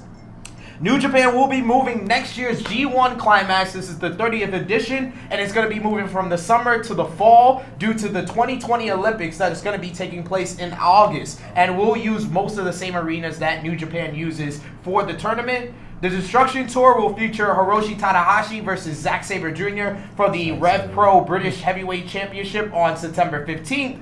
Kota Ibushi will verse Kenta for his shot at the IWGP Heavyweight Championship at Wrestle Kingdom. And that also is going to be Will Ospreay and Robbie Eagles versus Taiji Ishimori and El Phantasmo for the IWGP Junior Tag Team titles on September 16th. And Shingo and Hiroki Goto has been added to the September 22nd card in Kobe for Destruction in Kobe, which features Tetsuya Naito versus Jay White. Let's hear from the Spotlight and the Tru Heels about all of that topic. All right, Jason Michael Campbell says Marty sucks. I wouldn't want to see him in WWE Marty, go to sleep. either. Go to sleep. Oh God, Jason, Go to sleep. Yeah. Go to sleep. Go to sleep. It's time for your Tylenol PM and go to sleep. Dave Hizzo says JJ talk that shit. Fuck the haters. Fuck the haters all day. You know I want the smoke. And Austin adds, JJ blew up my phone speakers. As he does. I hope you got insurance. Steve Salvage adds, my ears are bleeding. Headphones. I hope you got a doctor's insurance. And Jaquan adds, this nigga JJ going off. Yo, I'm in tears. And Josh says, JJ, you have been V-triggered. Right? I mean, you know, if we was up on set, I'd be popping his knee on that camera right there. The show wouldn't happen anymore. The show be over. Just saying. Pretty much. So, we got to go over what we missed. New Japan Road Quest, we go through this very quickly. Hiroshi Tanahashi, he defeated Zack Sabre Jr. to become the new Red Pro British Heavyweight Champion. This was a little bit of a surprise to myself.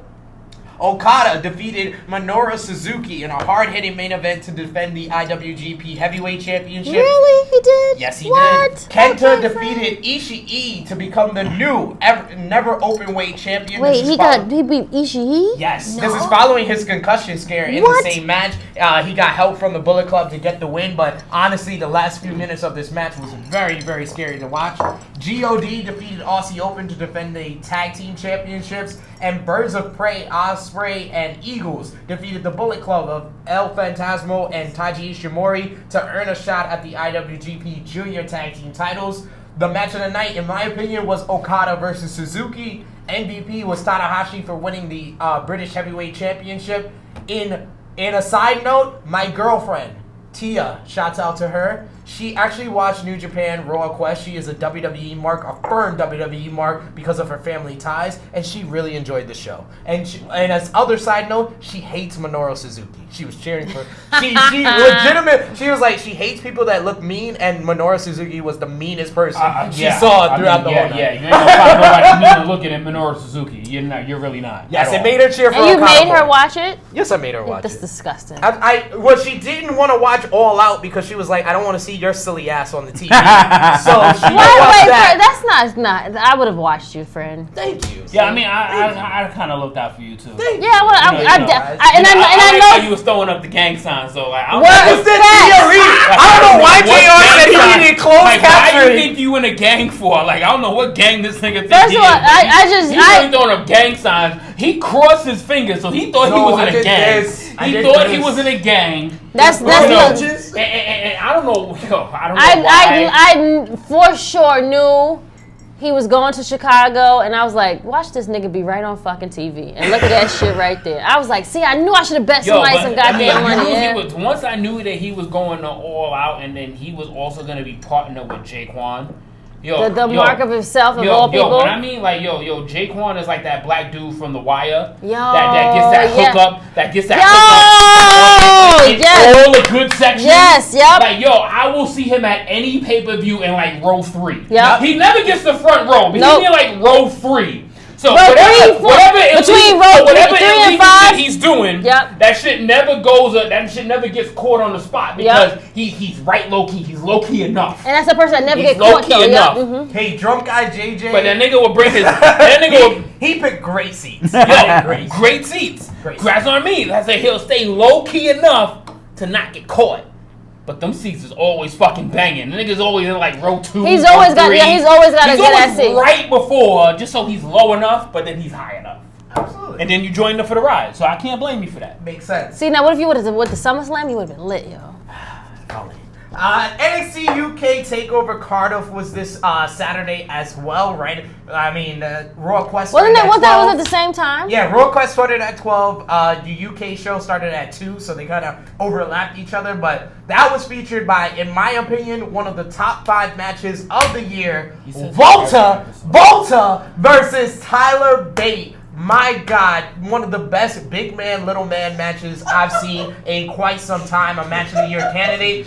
Wales' own Mark Andrews and Flash Morgan Webster defeated Grizzle Young Betts as well as Gallus to become the new NXT UK Tag Team Champions. Kaylee Ray defeated Toni Storm. She got inside her head due to talking about her family ties, and she became the new NXT UK Women's Champion. And Cesaro defeated Ilya Dragunov in a challenge match. So this is what's now going to happen now that this show is now going on television. So we're going to bring Cesaro and all the other people that are not working on the other shows. We're going to put them on NXT and make them like bigger, like star or bigger. I don't even know how to even like say it. I don't even know what the. Well, if you watched on Saturday, you saw Cesaro have a fantastic. That's what I'm saying. And Cesaro is a great wrestler. But then you turned on Monday Night Raw on USA and you saw Cesaro losing 5 minutes to The Miz. That's what. You didn't let me even get to finish. That's what I'm saying. Like, you put them on NXT, make them be like the brightest, the biggest shit you've ever seen. Then you put them on Raw, SmackDown, and it's like, you're a jobber today. You're gonna just job today. Welcome to Jobville. That's what I'm saying. Welcome to Jobville. Like you're gonna Tyler Breeze. You can't even find Fandango. I don't know where the fuck he is at. Hey, they were on NXT like 2 weeks ago. Was he really? Yeah. I probably missed that episode. I don't remember. I don't know. And I lost SmackDown and just I don't know. I mean, anything left? Yeah, there's a grand one left here. Our producer needs last one for the producer. Just split that up. Before he needs one before he reads your comments. Let's hear from the But that's what I'm saying. Like the whole thing, like I was saying before I was interrupted. It's just like I know. It's just the fact that the show is now going to be on television, and they're going to have these people come in, and they're going to just put like Cesaro, all of our people, maybe Apollo Crews. I don't know, but the people that were good stars on NXT before they got to the roster. You're going to put them back on here. And you're going to have them have these great shows, but then we're going to job the next fucking day. Or maybe it's going to be a week later because it's on Wednesdays. Whatever. But it's just like, where do we win or where do we like get to juggle? Because you're not going to be there if you weren't a good wrestler. True. But you're not. I mean, my whole thoughts on the whole NXT going to USA. I kind of feel, it's great that they had NXT UK. They gave a spotlight to the UK, but I feel like they should have combined it all together. I mean, it should have been. I should have been thought it. I've been saying that for the long. I was like, I don't understand why we have two brands of NXT. Great, that's wonderful. Let them all travel together. We can go to the UK. We can go back to the US. Put it all as one. Like, why are we not fighting each other? Like.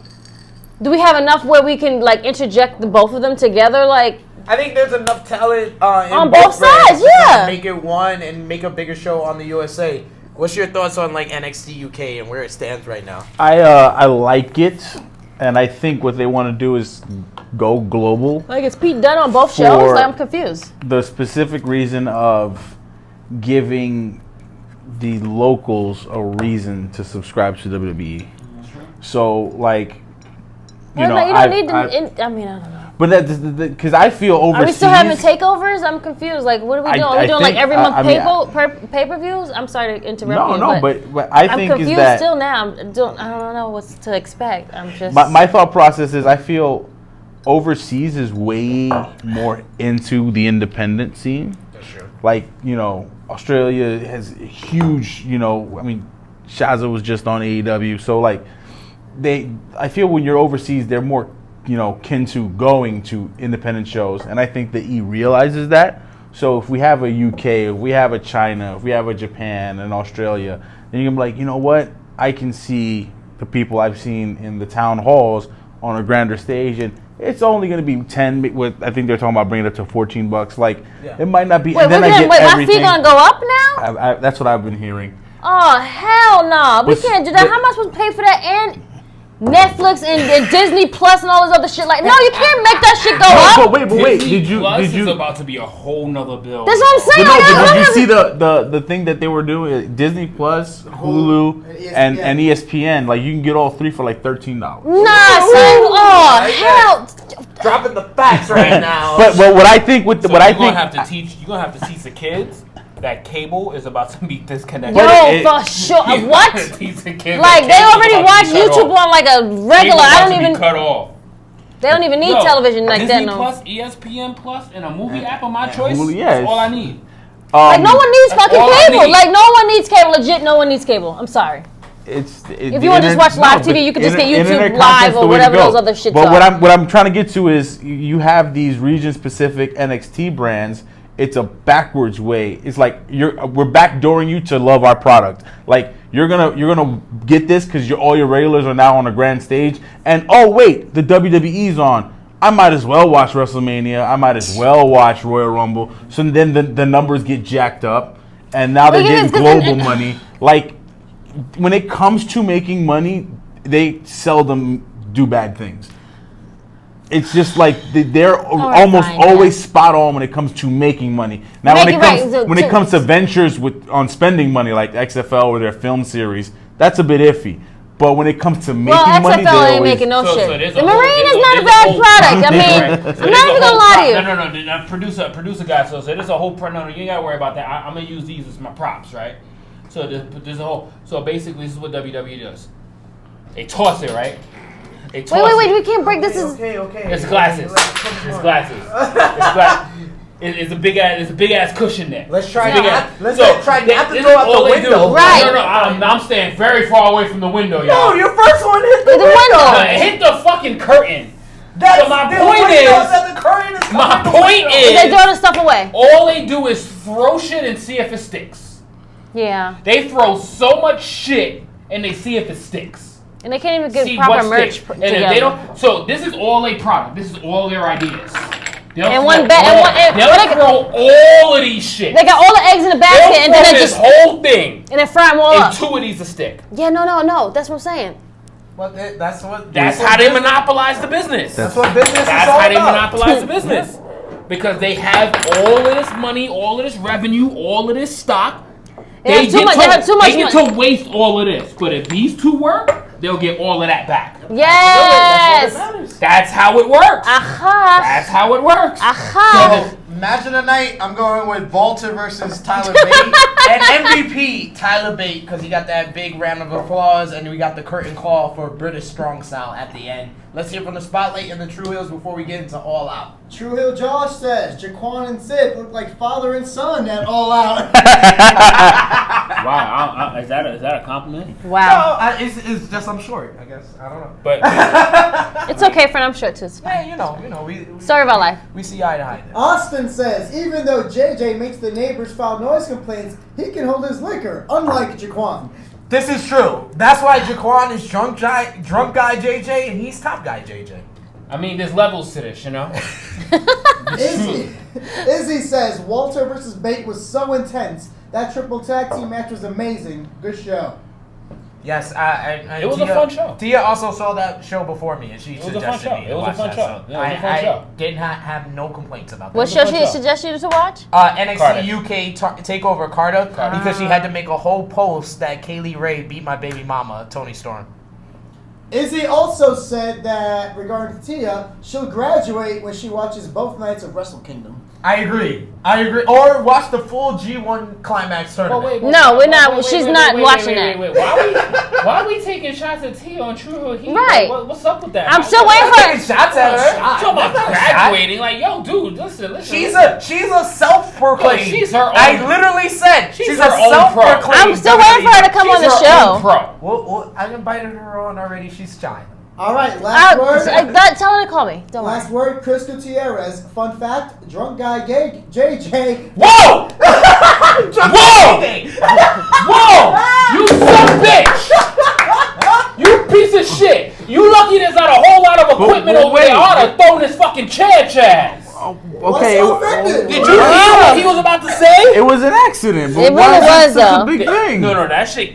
Yo, when he said shit fluent, he said shit fluent. He said shit very fluently. It was an accident. He's had a couple. He's babysat. He's babysat. You gave him like 3 months. These bottles are half his size. Come on.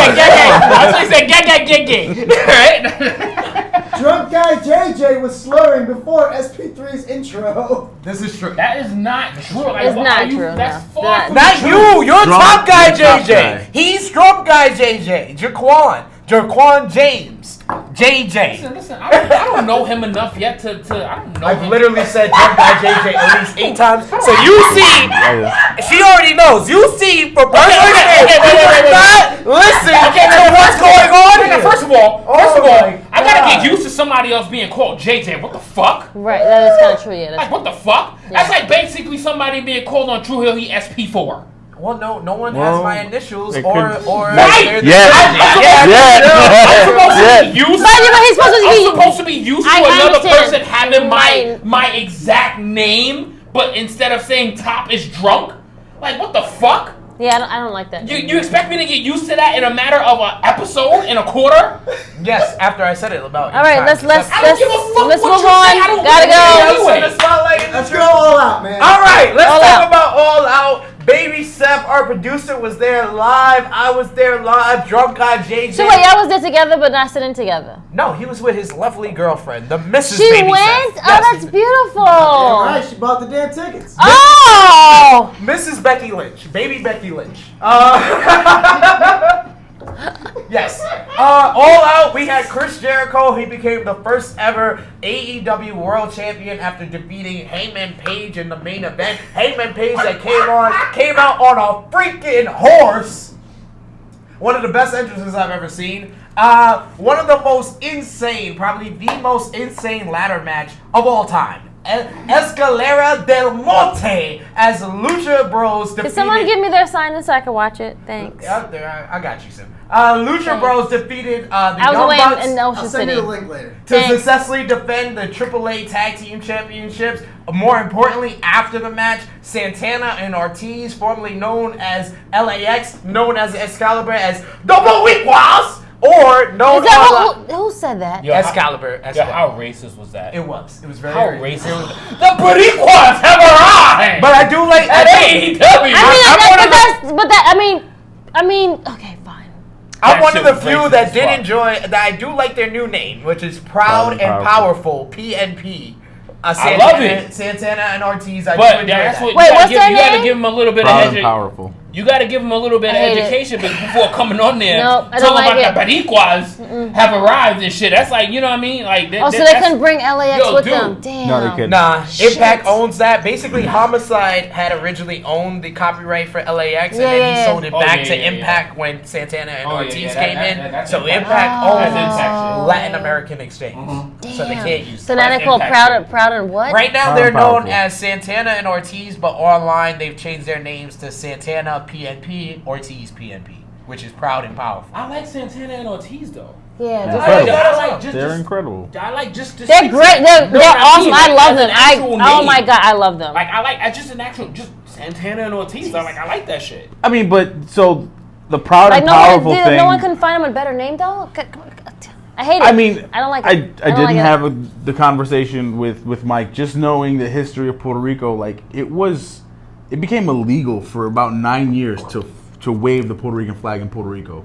That's why, like, when people get crazy with showcasing that they're Puerto Rican, it comes from a the place within yeah. because it was illegal for almost a decade. So question about So, that. like- So do they make a shirt like with kind of like with the Puerto Rican flag with like I would PNP assume so. in Yeah, I would each assume of the, so. Each of the areas of the flag. I would assume they do but, something like that. If you're gonna make something proud and powerful, you make a powerful Yeah, statement. but and that's why they went to AEW, and they're gonna showcase. gonna do something, yeah. Because if they would have came to WWE, it would have got dumbed down. No, exactly. It was not gonna be. It was not gonna be good. They would it not- probably would have been good for a second, but Yeah. then it would have been dumbed down. They would not have been able to showcase the fact that they're two kids from the hoods of New York.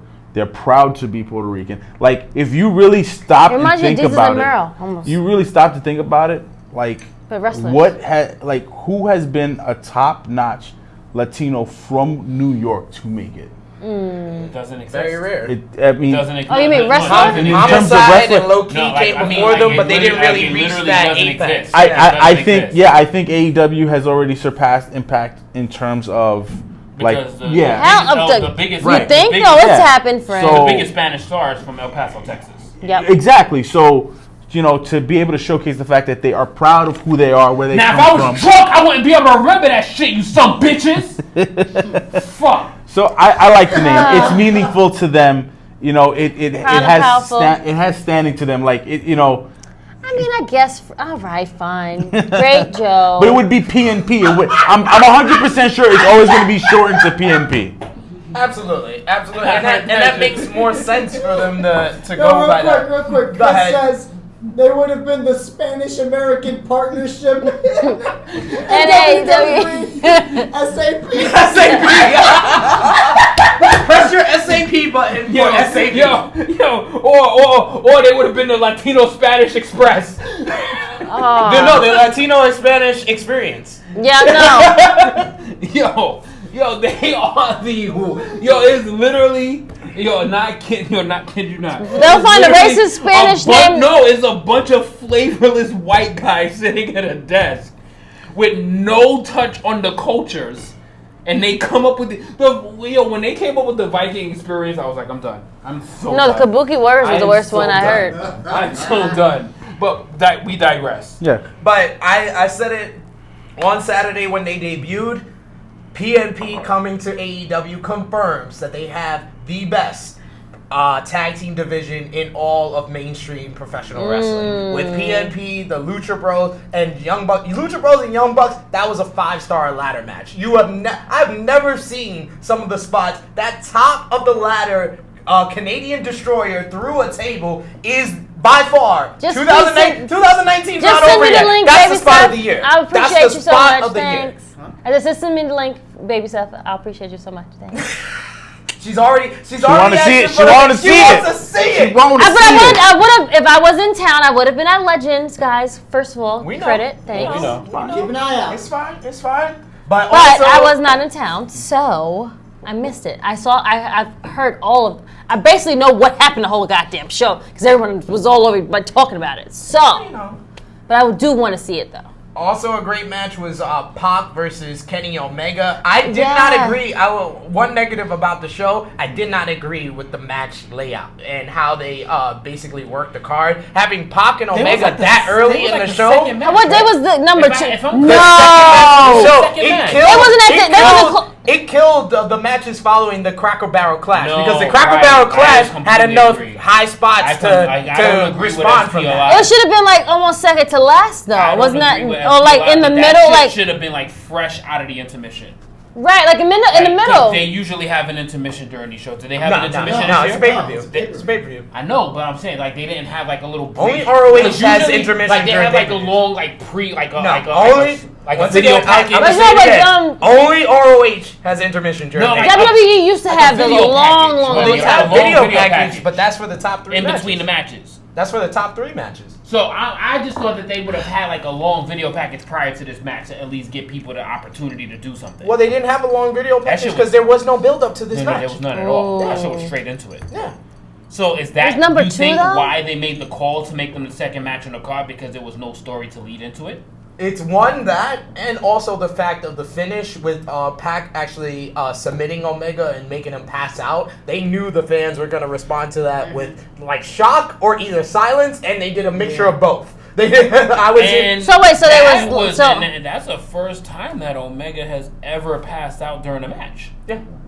My girl didn't like that. I don't like that, and I'm hearing about that right now. I'm really upset. But that part I didn't even know about. You get that feeling. But he's gonna go against Moxley, and it's like I want him to go back against Pac now because he wants the rematch. Yeah. You don't agree with the finish? I love the finish. I loved it too. You didn't. I agreed with it because that was the best story of the night for me because Omega was so focused on Moxley, didn't have time to prepare for Pac, and you think of Pac as a high flying guy, so for him to get caught with a submission made total sense. That was good, but what I took from it was them solidifying Pac as a competitor because now he's gonna hang with Hangman, who was just going for the championship. So you didn't agree with it too much, Krssi. So why is there a reason you didn't agree with why that finished? She didn't see it yet. So. I didn't see it, so I can't really just critique it. Hearing but from hearing it, I would have never put Pac over Omega. I will give Krssi credit that Omega losing does take a little bit of the luster out of the Moxley match because the Moxley Omega match was the main draw for the All Out, for the AEW fans buying All Out tickets because you couldn't imagine Omega losing after he lost to Jericho in that first match. Right, that's and you can't imagine Moxley losing his first AEW match. But now coming off of the Pac loss, it's now more realistic that Omega will lose this match against Moxley. Right. But then we gotta keep that same energy. Because remember, we all in this room, anybody that said how great Kenny Omega was good enough that he rebounds from losses, that he doesn't need wins in order for him to be a superstar in a match that will probably be the best match of the night. Kenny Omega is 2-2 in AEW. I don't know where this whole jobber shit has come from. Oh, that was ridiculous. He's 2-2. He's 2-2. He lost to Chris Jericho and Pac. He's won his other 2 matches. But that just proves that he has a 500 record, and the way they line up the title picture, it fits that he's not in it right now because the man that's getting the shot has a better record right now. But it just shows that he's like proving that he's the superior. He's like putting these other guys over. Exactly. He doesn't need to win. So I don't agree that he did lose, but I see what they're doing because he's putting the spotlight on others to make them go over in this new company. Here's a follow-up thing. How big did that make Pac with that's what I'm saying. Now he's in the program with Paige. How much more powerful was that promo it was, after that match? Right. This is his building. Right. This is his place now. And I also think, call me crazy, Omega's going to beat Moxley. You think so? Yes. The guy fresh off the E, like Jericho had some time. Yeah. The guy fresh off the E, now with Omega winning, then it's like, okay, we remember who this motherfucker is. Let's, and then you draw intrigue because now Moxley's like, no, I'm the chaser now. I've got something to prove because I left the big boys and I couldn't take out their top gun. It's very interesting, especially like the dynamics going into this match. I do like the fact that they've given Cody the shot at the first shot out on pay-per-view against Jericho for the AEW title, but of course the main draw for the show is Moxley and Omega for this Full Gear pay-per-view for sure, because that was the main draw for All Out. It's the main draw for Full Gear. Shawn Spears, he got the big L. I did not agree with this loss either. I thought Shawn Spears should have got the victory over Cody. I felt like there was legs to their rivalry. Yeah, I thought Cody would have probably lost that too. So Cody getting the victory here, even though Arn Anderson's Spinebuster was one of the pops of the fucking night. He just comes in, hits his Spinebuster, the crowd goes wild. And then leaves. Yeah, exactly. And Tully Blanchard follows him up. Tully Blanchard was tremendous as the manager. Oh my God. Yeah. In one match, he became one of the best managers in professional wrestling. Like, he's taking bumps he took a bump like 5 seconds in. Like, Cody gives him a punch and he took some bump. I was like, yes. It was a really fun match. And then MJF playing the over-the-top baby face when we all know he's a heel. And then him giving the thumbs up when Cody's facing it. And then when Cody turns around, flipping off the crowd. That was it. Everything worked in this match. Yeah, Diamond upside down is a pussy. Wait, what? Diamond Dallas Page came out with Cody as well as Pharaoh and Brandy, and Cody chose out of all of them MJF to be in his corner because he could only have one person in his corner. So as MJF's passing Diamond Dallas Page, he's like. So I wonder what this is gonna be such a cool story when MJF turns on Cody. Like that is what I feel when storytelling is gonna be at its finest, because they're gonna pick the right time to do this. You don't think it's at Full Gear? I don't think it's gonna be that soon. Why not? I think they're gonna rock out the rest of 2019. I think they're gonna do it. I think they're gonna build such a powerful bond that I think that for some reason I feel like Cody is gonna win the AEW championship, and then MJF is gonna cost him the AEW championship.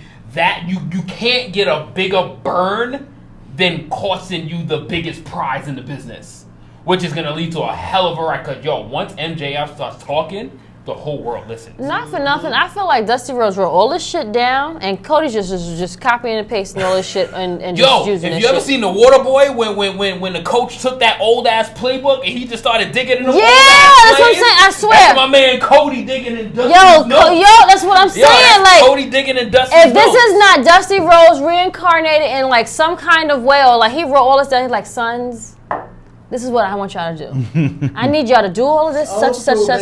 Right, that's what I'm saying. I need you to bring this authentic, like, true wrestling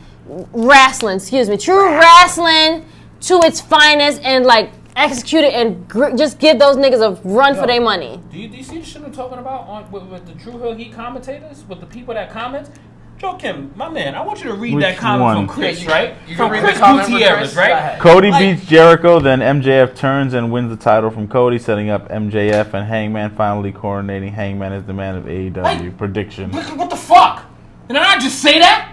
Yeah, they're listening to you. No. But Chris is gonna be the same one that tries to take a shot at the same comment, but then wants to take it and then add a little narrative to it, and then be like, I said it.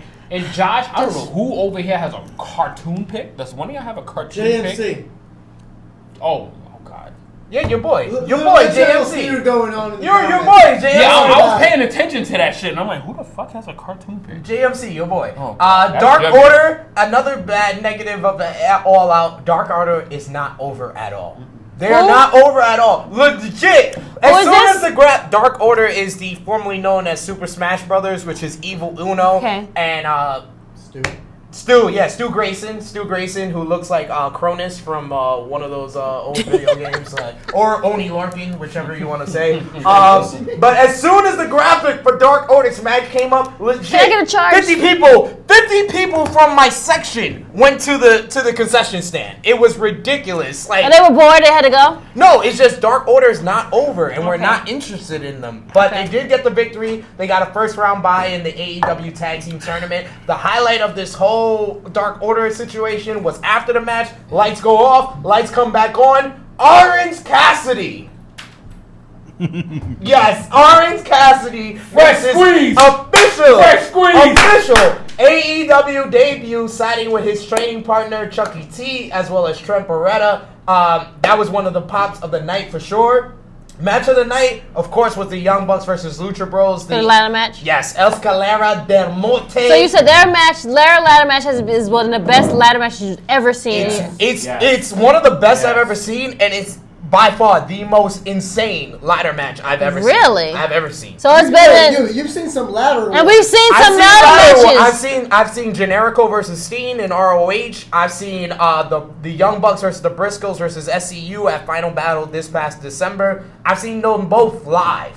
This topped both of those. Wow. Now, was this match? Nah, this is kind of going back a little bit. Was this match better than the Bucks and Hardys at better than that ladder match? Supercard. Yes. Wow. That's saying a lot. Yes. That's saying a lot. That was probably my number one. You know the favorite flavor. Wow. Match. That was it. Like that was.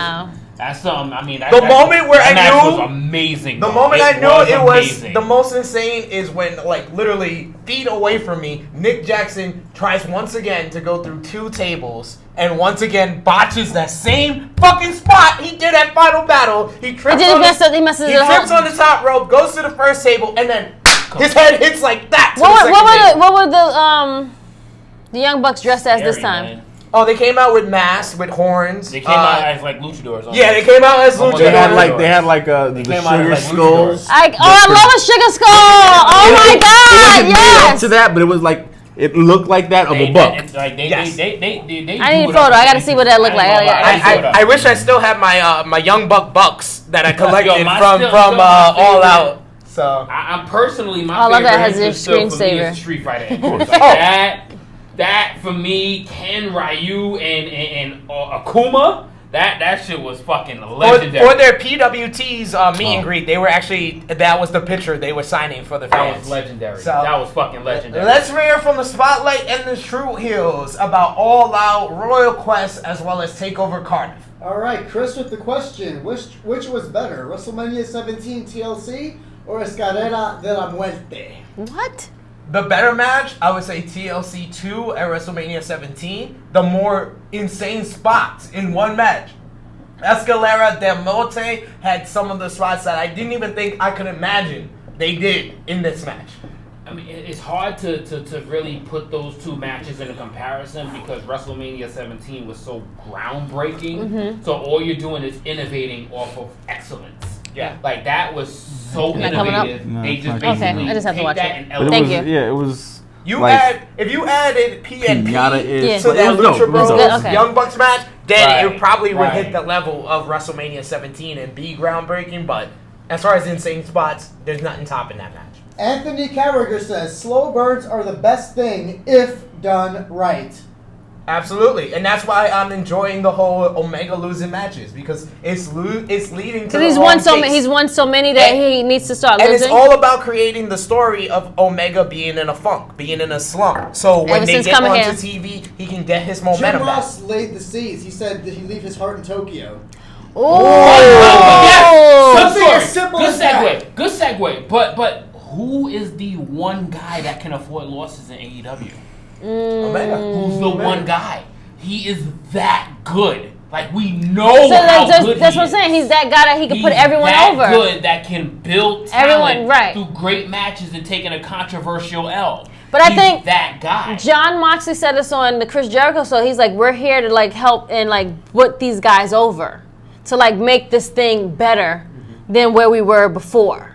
So it's kind of like that thing where we have that momentum where we can do these things and bring these guys up and show them the way and take bumps and put them over so that everyone can all still win. Even though I'm losing, we're all still winning. That makes sense on a John Moxley comment, but honestly, I think John Moxley and Kenny Omega are on two different career paths. Well, what I mean is like we're at this new thing, right? We're at this new company. We've been doing this wrestling thing for a long time, right? And I'm okay with not winning.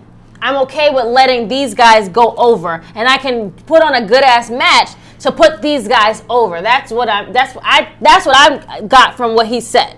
Mm-hmm. I don't know what anyone else did. No, it makes sense. But like Moxley was in a position where he couldn't afford to come into a new company and start losing. Well, yeah, but he needed to resurrect his name. This is true. Kenny Omega was that dude. It's just a different. Like the comments are right. But the levels that they're on, Moxley needed that hot girl summer, as you've referred to. Right. He needed hot girl summer. So he needed this summer to like say, you know what, I don't need that company. I can still do good, and I'm still that person. I'm still like good. Okay, got it. Exactly. I got it. Spot on. Anything from the spotlight in the True Heels before we wrap it up? Some questions. 2 comments from Jaquan. Cody better not win at Full Gear, and he says that Kenny's always better fighting from behind. No homo. Hey, I heard he's good at that. Hey, all right, how long are these questions? I gotta go to the bathroom. Me too. Everybody's been drinking. Woo! You see me doing the dances? That's gotta dance. Mission accomplished. Dwayne Dickey wants to know, what do you think about Cody going against Chris Jericho for the AEW title at Full Gear? Is it too soon? I think it's too soon. I thought it was the right decision, honestly, because that's what the first thought. Baby Seth, our producer, was in the car with us on our ride from All Out, and I said it. I was like, the only way Cody defeating Shawn Spears makes sense is if Cody is the next one who gets the shot at Chris Jericho. But my whole thing, I thought he would have went against him from the get-go, from the beginning. But he went against his brother, and then he did this whole match. Well, they teased it. They teased it on on that's what I'm saying. Right. So advocate question, right? Yep. So advocate question, right? So say if you're one of those idiots that thinks that Cody and Shane are like on the same platforms, and then you book yourself in these big platform title matches. He didn't book himself. So this is contrary question. So what will be the difference of you putting yourself in high profile matches compared to I got 15 minutes, guys. being a boss of putting yourself in high profile matches? Because Cody's one of the bosses. Well, Cody can actually wrestle. Cut it dry. He can actually wrestle. Right, but cut it dry. He's still one of the bosses. But he can actually wrestle. He's still one of the bosses. And he's one of the top stars as well.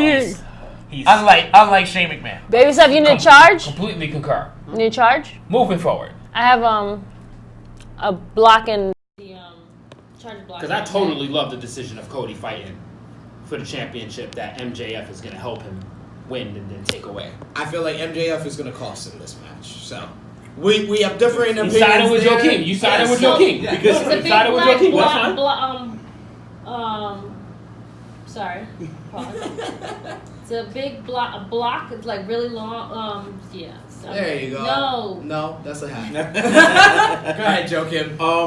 My thing. So you're just seeing like everything in my back right now. Jericho wins. No. Oh, you can use that. That's perfectly fine. Yeah. If Jericho wins clean. Come on, producer knows what he's doing. Next. It was a big, so ideally be Marty because that works perfectly timing wise, yeah. But with the twist of MJF costing the title, then you have a story around the championship and that you can work with. So, but it's like everything they have going on ties into each other. Yeah. So it's like it works. Like you see how unlike the other brand is like it don't work. Their stuff like okay, if this guys go with this one. He can go against this one and it still works perfectly fine. Like it doesn't like dumb it down. It's good. MJF costing Cody is now. I get that you guys would like a slow burn, but MJF is the kind of guy who would cost Cody it's something that's gonna happen towards the end. It's like he'll cost Cody, do the heel turn. The feud will happen. They'll be centered around the championship. Then he'll screw Jericho out of the title to be the champion and be like, I did this for nobody but me. Yeah, absolutely. Yeah. No, and the great heel would be like, well, he is a heel. This is why this episode is hard to argue your point because he makes very valid ones. But what I mean is because that's what I'm saying. So he has an advantage. He has the background to tell you, and he gives you the narrative and then the facts. So technically, it don't even count. So he's it counts. It counts because it gives us the ability to give like a small comeback. Quick turn. But why I think that MJF should end up helping Cody is because, all right, how is it? I think it's you're helping your best friend, and then you are doing the biggest asshole thing and costing him his biggest moment of happiness by taking his crown jewel away.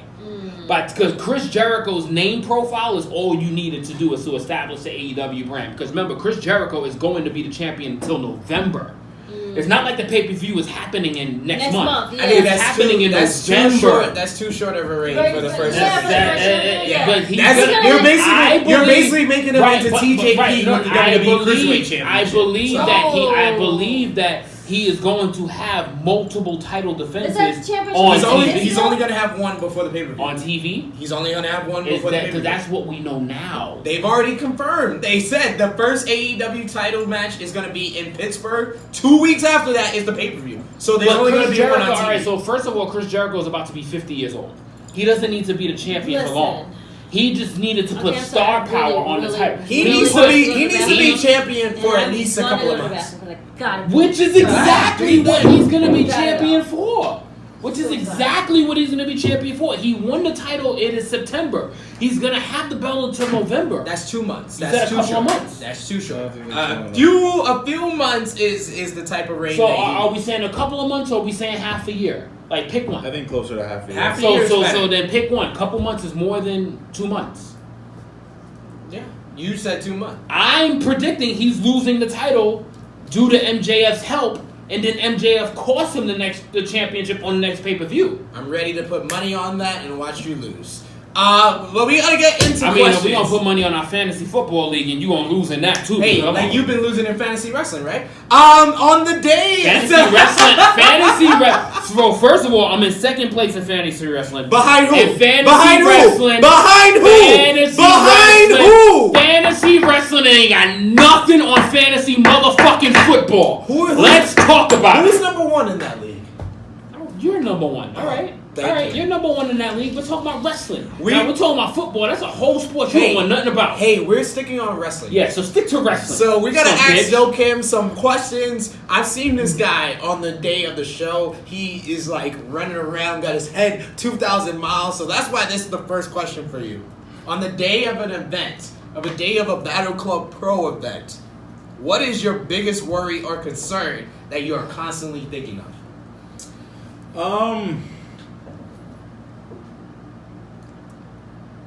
You know what's funny is I ended up living it in April as a main event like meltdown. Insider information: Harlow wasn't supposed to lose via countout against Kylie Ray. That made zero sense. Things got out of hand. I'm not placing blame on anybody, but just that the vision I have on the day of the show not being conveyed to the crowd. Okay. Like that's my thing, because I've said it 1,000 times. Like, I'm not really in this for money. I want to give you guys the best wrestling experience on the independent scene. I want to make every buck you spend worth it. Like a bang for your buck. Housekeeping's here. Yo, the producer got us home. He got us. But yeah, that's my biggest fear is not being able to convey this is why the show was set up the way it was. Yeah, if we was in Brooklyn, I'd piss out a window. Yeah. So basically, your vision not coming through to the fans is the biggest one for you. So what is the match you would say, going back to your years of being a wrestling fan, what is the match you would say that you look back on made you a wrestling fan? What brought me into wrestling and made me watch was Macho Man versus Tito Santana. Okay. That's not a match we hear all the time. I'm pretty sure it was the Boston Garden way back when, and it just like drew me in. But I think what like solidified me as a wrestling fan, this is another oddball one, but like WrestleMania 9, just the Taker and Giant Gonzalez, it was terrible. But the intrigue that Taker brought, coming out with the crow and one of his best entrances, This is it forever. And I haven't really said that because the question is usually just, what's your earliest memory, and that's what it brought me in. But like what clinched it for me was that. That's very, and that's not one I usually hear all the time, so I really like that one. So you kind of already answered this one, but I'll let you answer it officially. What Battle Club Pro alumni would you love to make a one-time return to Battle Club Pro? It's Mia Yim. There's not even. I don't blame you. It's Mia Yim. Just the person, her in-ring ability, everything about her, what she represents, what she tries to bring to a company, the professional, it's just perfect women wrestler, perfect wrestler. Like everything about it is amazing. I love that answer for sure. And since Battle Club Pro, anything you can do on September 28th. It's basically a full intergender card. We got Anthony Bowens versus Tessa Blanchard. We got Jordan Grace versus Darius Carter. Just announced just earlier, late last week, we got LAX or Santana and Ortiz or PNP or the Bowiquas going up against the Sea Stars. But all of those great intergender matches are coming up on September 28th. So since you made a whole card of intergender matches, I had to ask, what is your favorite intergender match you've ever seen? My favorite intergender match I've ever seen, probably biased because I put it together last minute, but Mia Yim versus Darius Carter was so fun. It was so fun. He rolls a bin of trash to her for just a random spot, and it's so funny. And then she package apologizing 3 times, saying "eat shit." And I'm sorry. Darius Carter is one of my favorite people to He see is. in an intergender match, especially because he has no respect for women. And when he's in an intergender match, he just is the most disrespectful. Like I know in one of the other great promotions out here in New York, BCW, he had to kick herd around the world. Yeah, that was props to the whole guy who made that viral, and he wasn't even paid for it. I'm looking at you, Bree. You guys should pay him. There you go, for sure. And what it would be, since we got AEW versus NXT coming up on USA and TNT coming up in a few weeks, what would be, think about this for a little bit, your top 3 dream intergender matches, AEW versus NXT?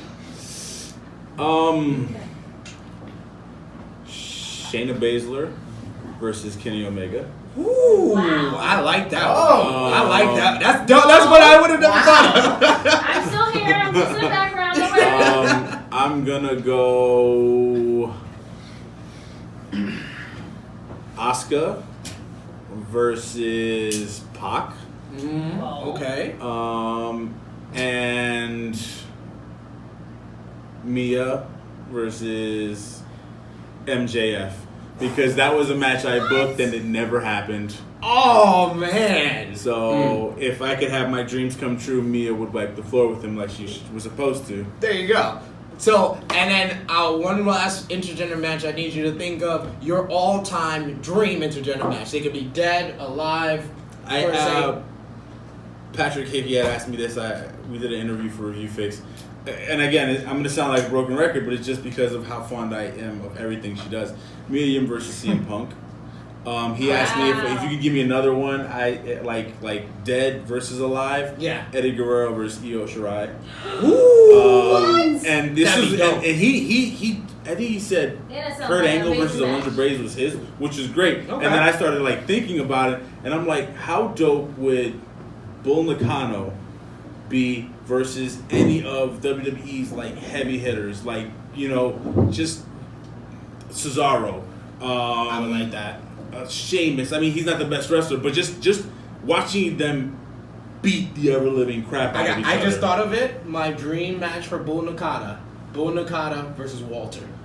Look at that. Because he would chop her and she'd be like, that's it. And he would not know what to do. Absolutely. I feel like that would be the dream match for sure, intergender-wise, what I would think of. Let's hear from the Spotlight and the Tru Heels. Do you guys have any questions for Joakim or anything we've discussed during this Tru Heel Heat before we wrap things up? Well, lots of infighting going on today between Josh and JMC. Oh, boy! Josh is causing trouble in the comment section. Man. Color me shocked. I'm a little disappointed in Josh, though, right now. Why? His efforts is kind of subpar. Oh. They're kind of subpar. Ooh. Even we're kind of having a little comment section. I'm a little disappointed in the back and forth right now. I thought it would have been a lot juicier than this. So you can expect Josh to roast you on the Yes. next comment? but that's on the next Tru Heel Heat. But that's not what Okay. makes it entertaining, because you're gonna have days and hours to peel apart shit and then post something like 3 days later. Like now, right now, while we're live on air, come with the heat. Well, let's give Josh that opportunity. He had Joakim, 2 hours. I want you to give a final hard sell for Battle Club Pro. Anything you can do, please. All right, really easy.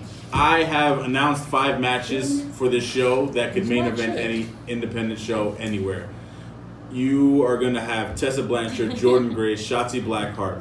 You have 3 women that represent 3 different points in pro wrestling. Shotzi set the world on fire by diving headfirst into a bunch of chairs, came back, finished the match super strong. Jordan is progress. Jordan is impact. Jordan is someone who she focused and decided to change her body for the best. Like, she was always thick mama pump, but now it's like, holy hell. You talk about a woman that could legit hold her own against anybody. That she's a total monster. Tessa Blanchard, she is normal. Like, Lucha Underground, gotta give them the credit because they were doing it for a while. But I feel like her platform on Impact, she's normalizing intergender wrestling. She's making it something that you see on TV, and you're no longer going to be able to avoid it. You're no longer going to be able to avoid it. LAX versus the Sea Stars, Proud and Powerful versus Sea Stars, Santana Ortiz. You know, a match for Hispanic crazy athletes. You know, they're all from the Northeast, but you know, Santana Ortiz from the New York area specifically. Through the pipeline, what we have, the Ugly Ducklings are coming back. We're having a rematch for the Icons Championship between Tasha Steelz and Harlow O'Hara. Again, representation. Tasha Steelz, Afro-Latino. She's the embodiment of what Battle Club is. But then Harlow O'Hara, being totally different, totally out of left field from Atlanta. She's what Battle Club is, because you never would have realized she would be so over in the New York area being a Southern talent. Mm-hmm. Killanova Inc., Northeast, they kill Chaotic. Christian Casanova, Trigger the OG, Royce Bishop, they're going to be in the house. Big Swole, who killed it at AEW. Big Swole? Who's Swole? She's going to be in the house. High-End, Sabotage Champion, she's going to be in the house. Alley Cat is coming back. MV Young, who's one of the hot independent workers in the New York, New Jersey, Pennsylvania scene, he's coming through. Mm-hmm. We haven't announced what he's doing. Kiera Hogan and Mark Adam Haggerty, a team, again, representation, LGBT, Kiera, African American, they're representing, nice. They're going to be ring announcing. I mean, we should have this more, is all, yeah. This is like, and I'm not knocking anybody's prices. You're getting, I named 5 matches that can main event. Casey Navarro versus Diamante, the brother-sister relationship. You're getting more than 1 match that could main event any show. Front row sold out, yeah. So the most you're gonna pay is $35. Yeah. And it's intimate. It's there, even though you're not in front row. Second row is just as good. I mean, second row, like second row. Oh my God, I have literally lost all my money. You know what I'm saying? Like, it's a horrible experience. There's no bad seat in one section of people. Like, come on, Fred. There's like, no you're bad dumbing seat it in the down. I was house. at the last show. You're This not getting a is- bad seat At all. This is my favorite card I've ever put together. Skylar's debuting, Davian's debuting, Davian's returning, Sierra's debuting. it up and down, you have someone that's relevant in wrestling above the independent scene. Up and down, you have representation of ethnicity, of sexual orientation, of different areas of the world. This is everything anyone could ever want on a show, and you can watch it and not miss New Japan. You can watch it and not miss NYWC. You can watch it and make GoPro. There's no reason not to have it. Like, if, you know, AEW had a 5-hour pay-per-view and everyone loved it. They said maybe it was a little too long.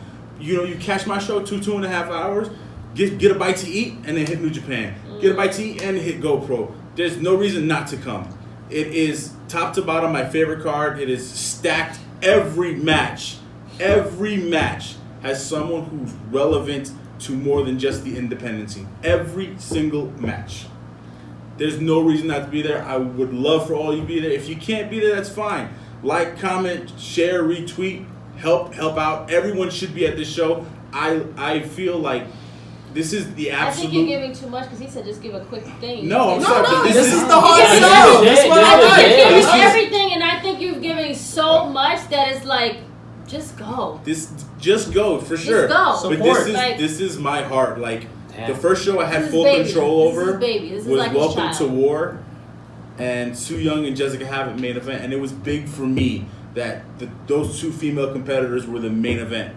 This is an even bigger chunk of my heart. Like I said, LAX, you know, as EYFBO was the first match I ever called. Mm-hmm. This is their last independent booking. I'm going to repeat that. This is the last time you're going to be able to go to an independent show and have that intimate feel with Santana and Ortiz before they go big time. And it's, again, it is culturally... Yeah. It is culturally important, the success they have going to a major company that's on the network, because they're representing what New York is, what it is to be a kid from the hood that had a hard upbringing. They are everyone in this room. They're everyone watching at home. You cannot miss this. This is a must-see. I can say personally...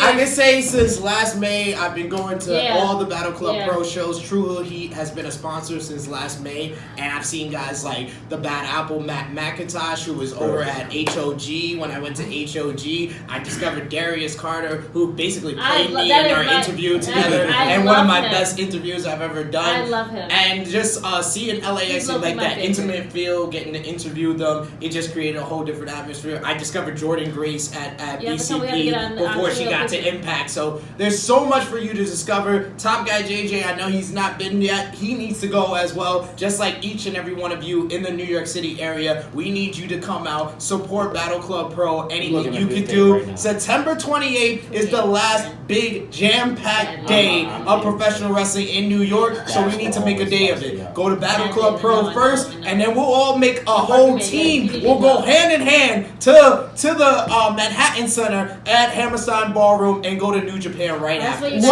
One quick question from a fan. Dwayne Dickey says, can we watch live if we live outside of the New York area? I'm in Atlanta. Live, no, but everything Battle Club related is on Title Match Network, so that will be up on their network within a week, and they always do free trials, especially when they get new content from us. Before we close out, I gotta thank the sponsors, you guys, Tru Heel Heat. I love having you on. These are always some of my favorite things to do. The Jobber Tears podcast are the official sponsor. You know, more family ties, gotta love it. The shows don't exist. Josh, as much as you might beef with him, he's been a sponsor. Speaking of Josh, I am inviting you to the very next episode of Tru Heel Heat. You have got your formal invitation now, you son bitch. There's a chair right here that has your name on it. And you better bring the same smoke. You better bring the same smoke other than them Twitter fingers that you have. But okay, so I'm gonna amp this up a bit. I mean, I know there's a place that's gonna have a ring, and I know Josh will be there. What day? September 28th. September 28th. Anything you can do. Can you do it? Fuck him up, JJ. Fuck him up. Fuck him up, JJ. Fuck him up. I don't think Josh is a fighter, but I'm gonna make it my business to be there. He's gonna make art of you in the ring. So yes, guys, please support Battle Club Pro. Anything you can do. September 28th. Tickets are available on brownpapertickets.com. So get those tickets. Brown paper bag, really, friend? Hey, I'm gonna bring a brown paper bag to Battle Club Pro. So please believe. Facebook, you can follow and support Battle Club Pro on Facebook. You can follow and support Joakim on Facebook as well. The Spotlight Nation, we appreciate you guys televising Tru Heel Heat, and of course become a supporter for Tru Heel Heat's page as well as the Tru Heel Heat's group page. On YouTube, it's $275 now. Oh my God! All right, get that to 300. Hey, let's get it up. Tru Heel Heat page just I just made like 2 of my coworkers today become fans. So. That's what I like to hear. Tru Heel Heat page just eclipsed 4,400 supporters on our Facebook page, so we're very happy about that. 4,100 on our Tru Heel's group page. Twitter machine, you can follow us at Tru Heel Heat. Instagram, Tru Heel _Epic SP3. Top Guy JJ, Miss Krssi Love, where can they follow you on social media? Ladies, Sir? come on, ladies, come on, love. You can follow me on Facebook, Twitter, and IG at the sensationalist Krssi Love or Krssi Love _. Follow me there. I have released the private, so you can just tap like or request, and you will be my friend. So. And I am Tru Heel _Top Guy JJ on Instagram. And literally, if anybody has been watching this show, clearly knows who I am on Facebook. I mean, there's been a lot of smoke given, and I see apparently Josh has grown a set of balls. Oh! All of a sudden, he wants to all of a sudden start actually speaking real shit.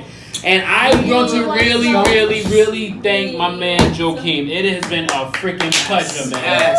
It has been an absolute pleasure to finally We get had on some this show great with special you. hosts, but you have been one of the most special for sure. Yes. And to be on here, listen, I'm telling you right now, if I show up this September 28th, Josh, I'm telling you, Joakim is not going to have your back. He is not going to be there. He's too busy. To support you. Too busy. He is going to be definitely running too an busy to entire do that. show. So you better bring your little wimply ass and be ready to actually rock and take some motherfucking bumps because I'm telling you, I'm not showing up to this thing. I'm not showing up here to go to an event.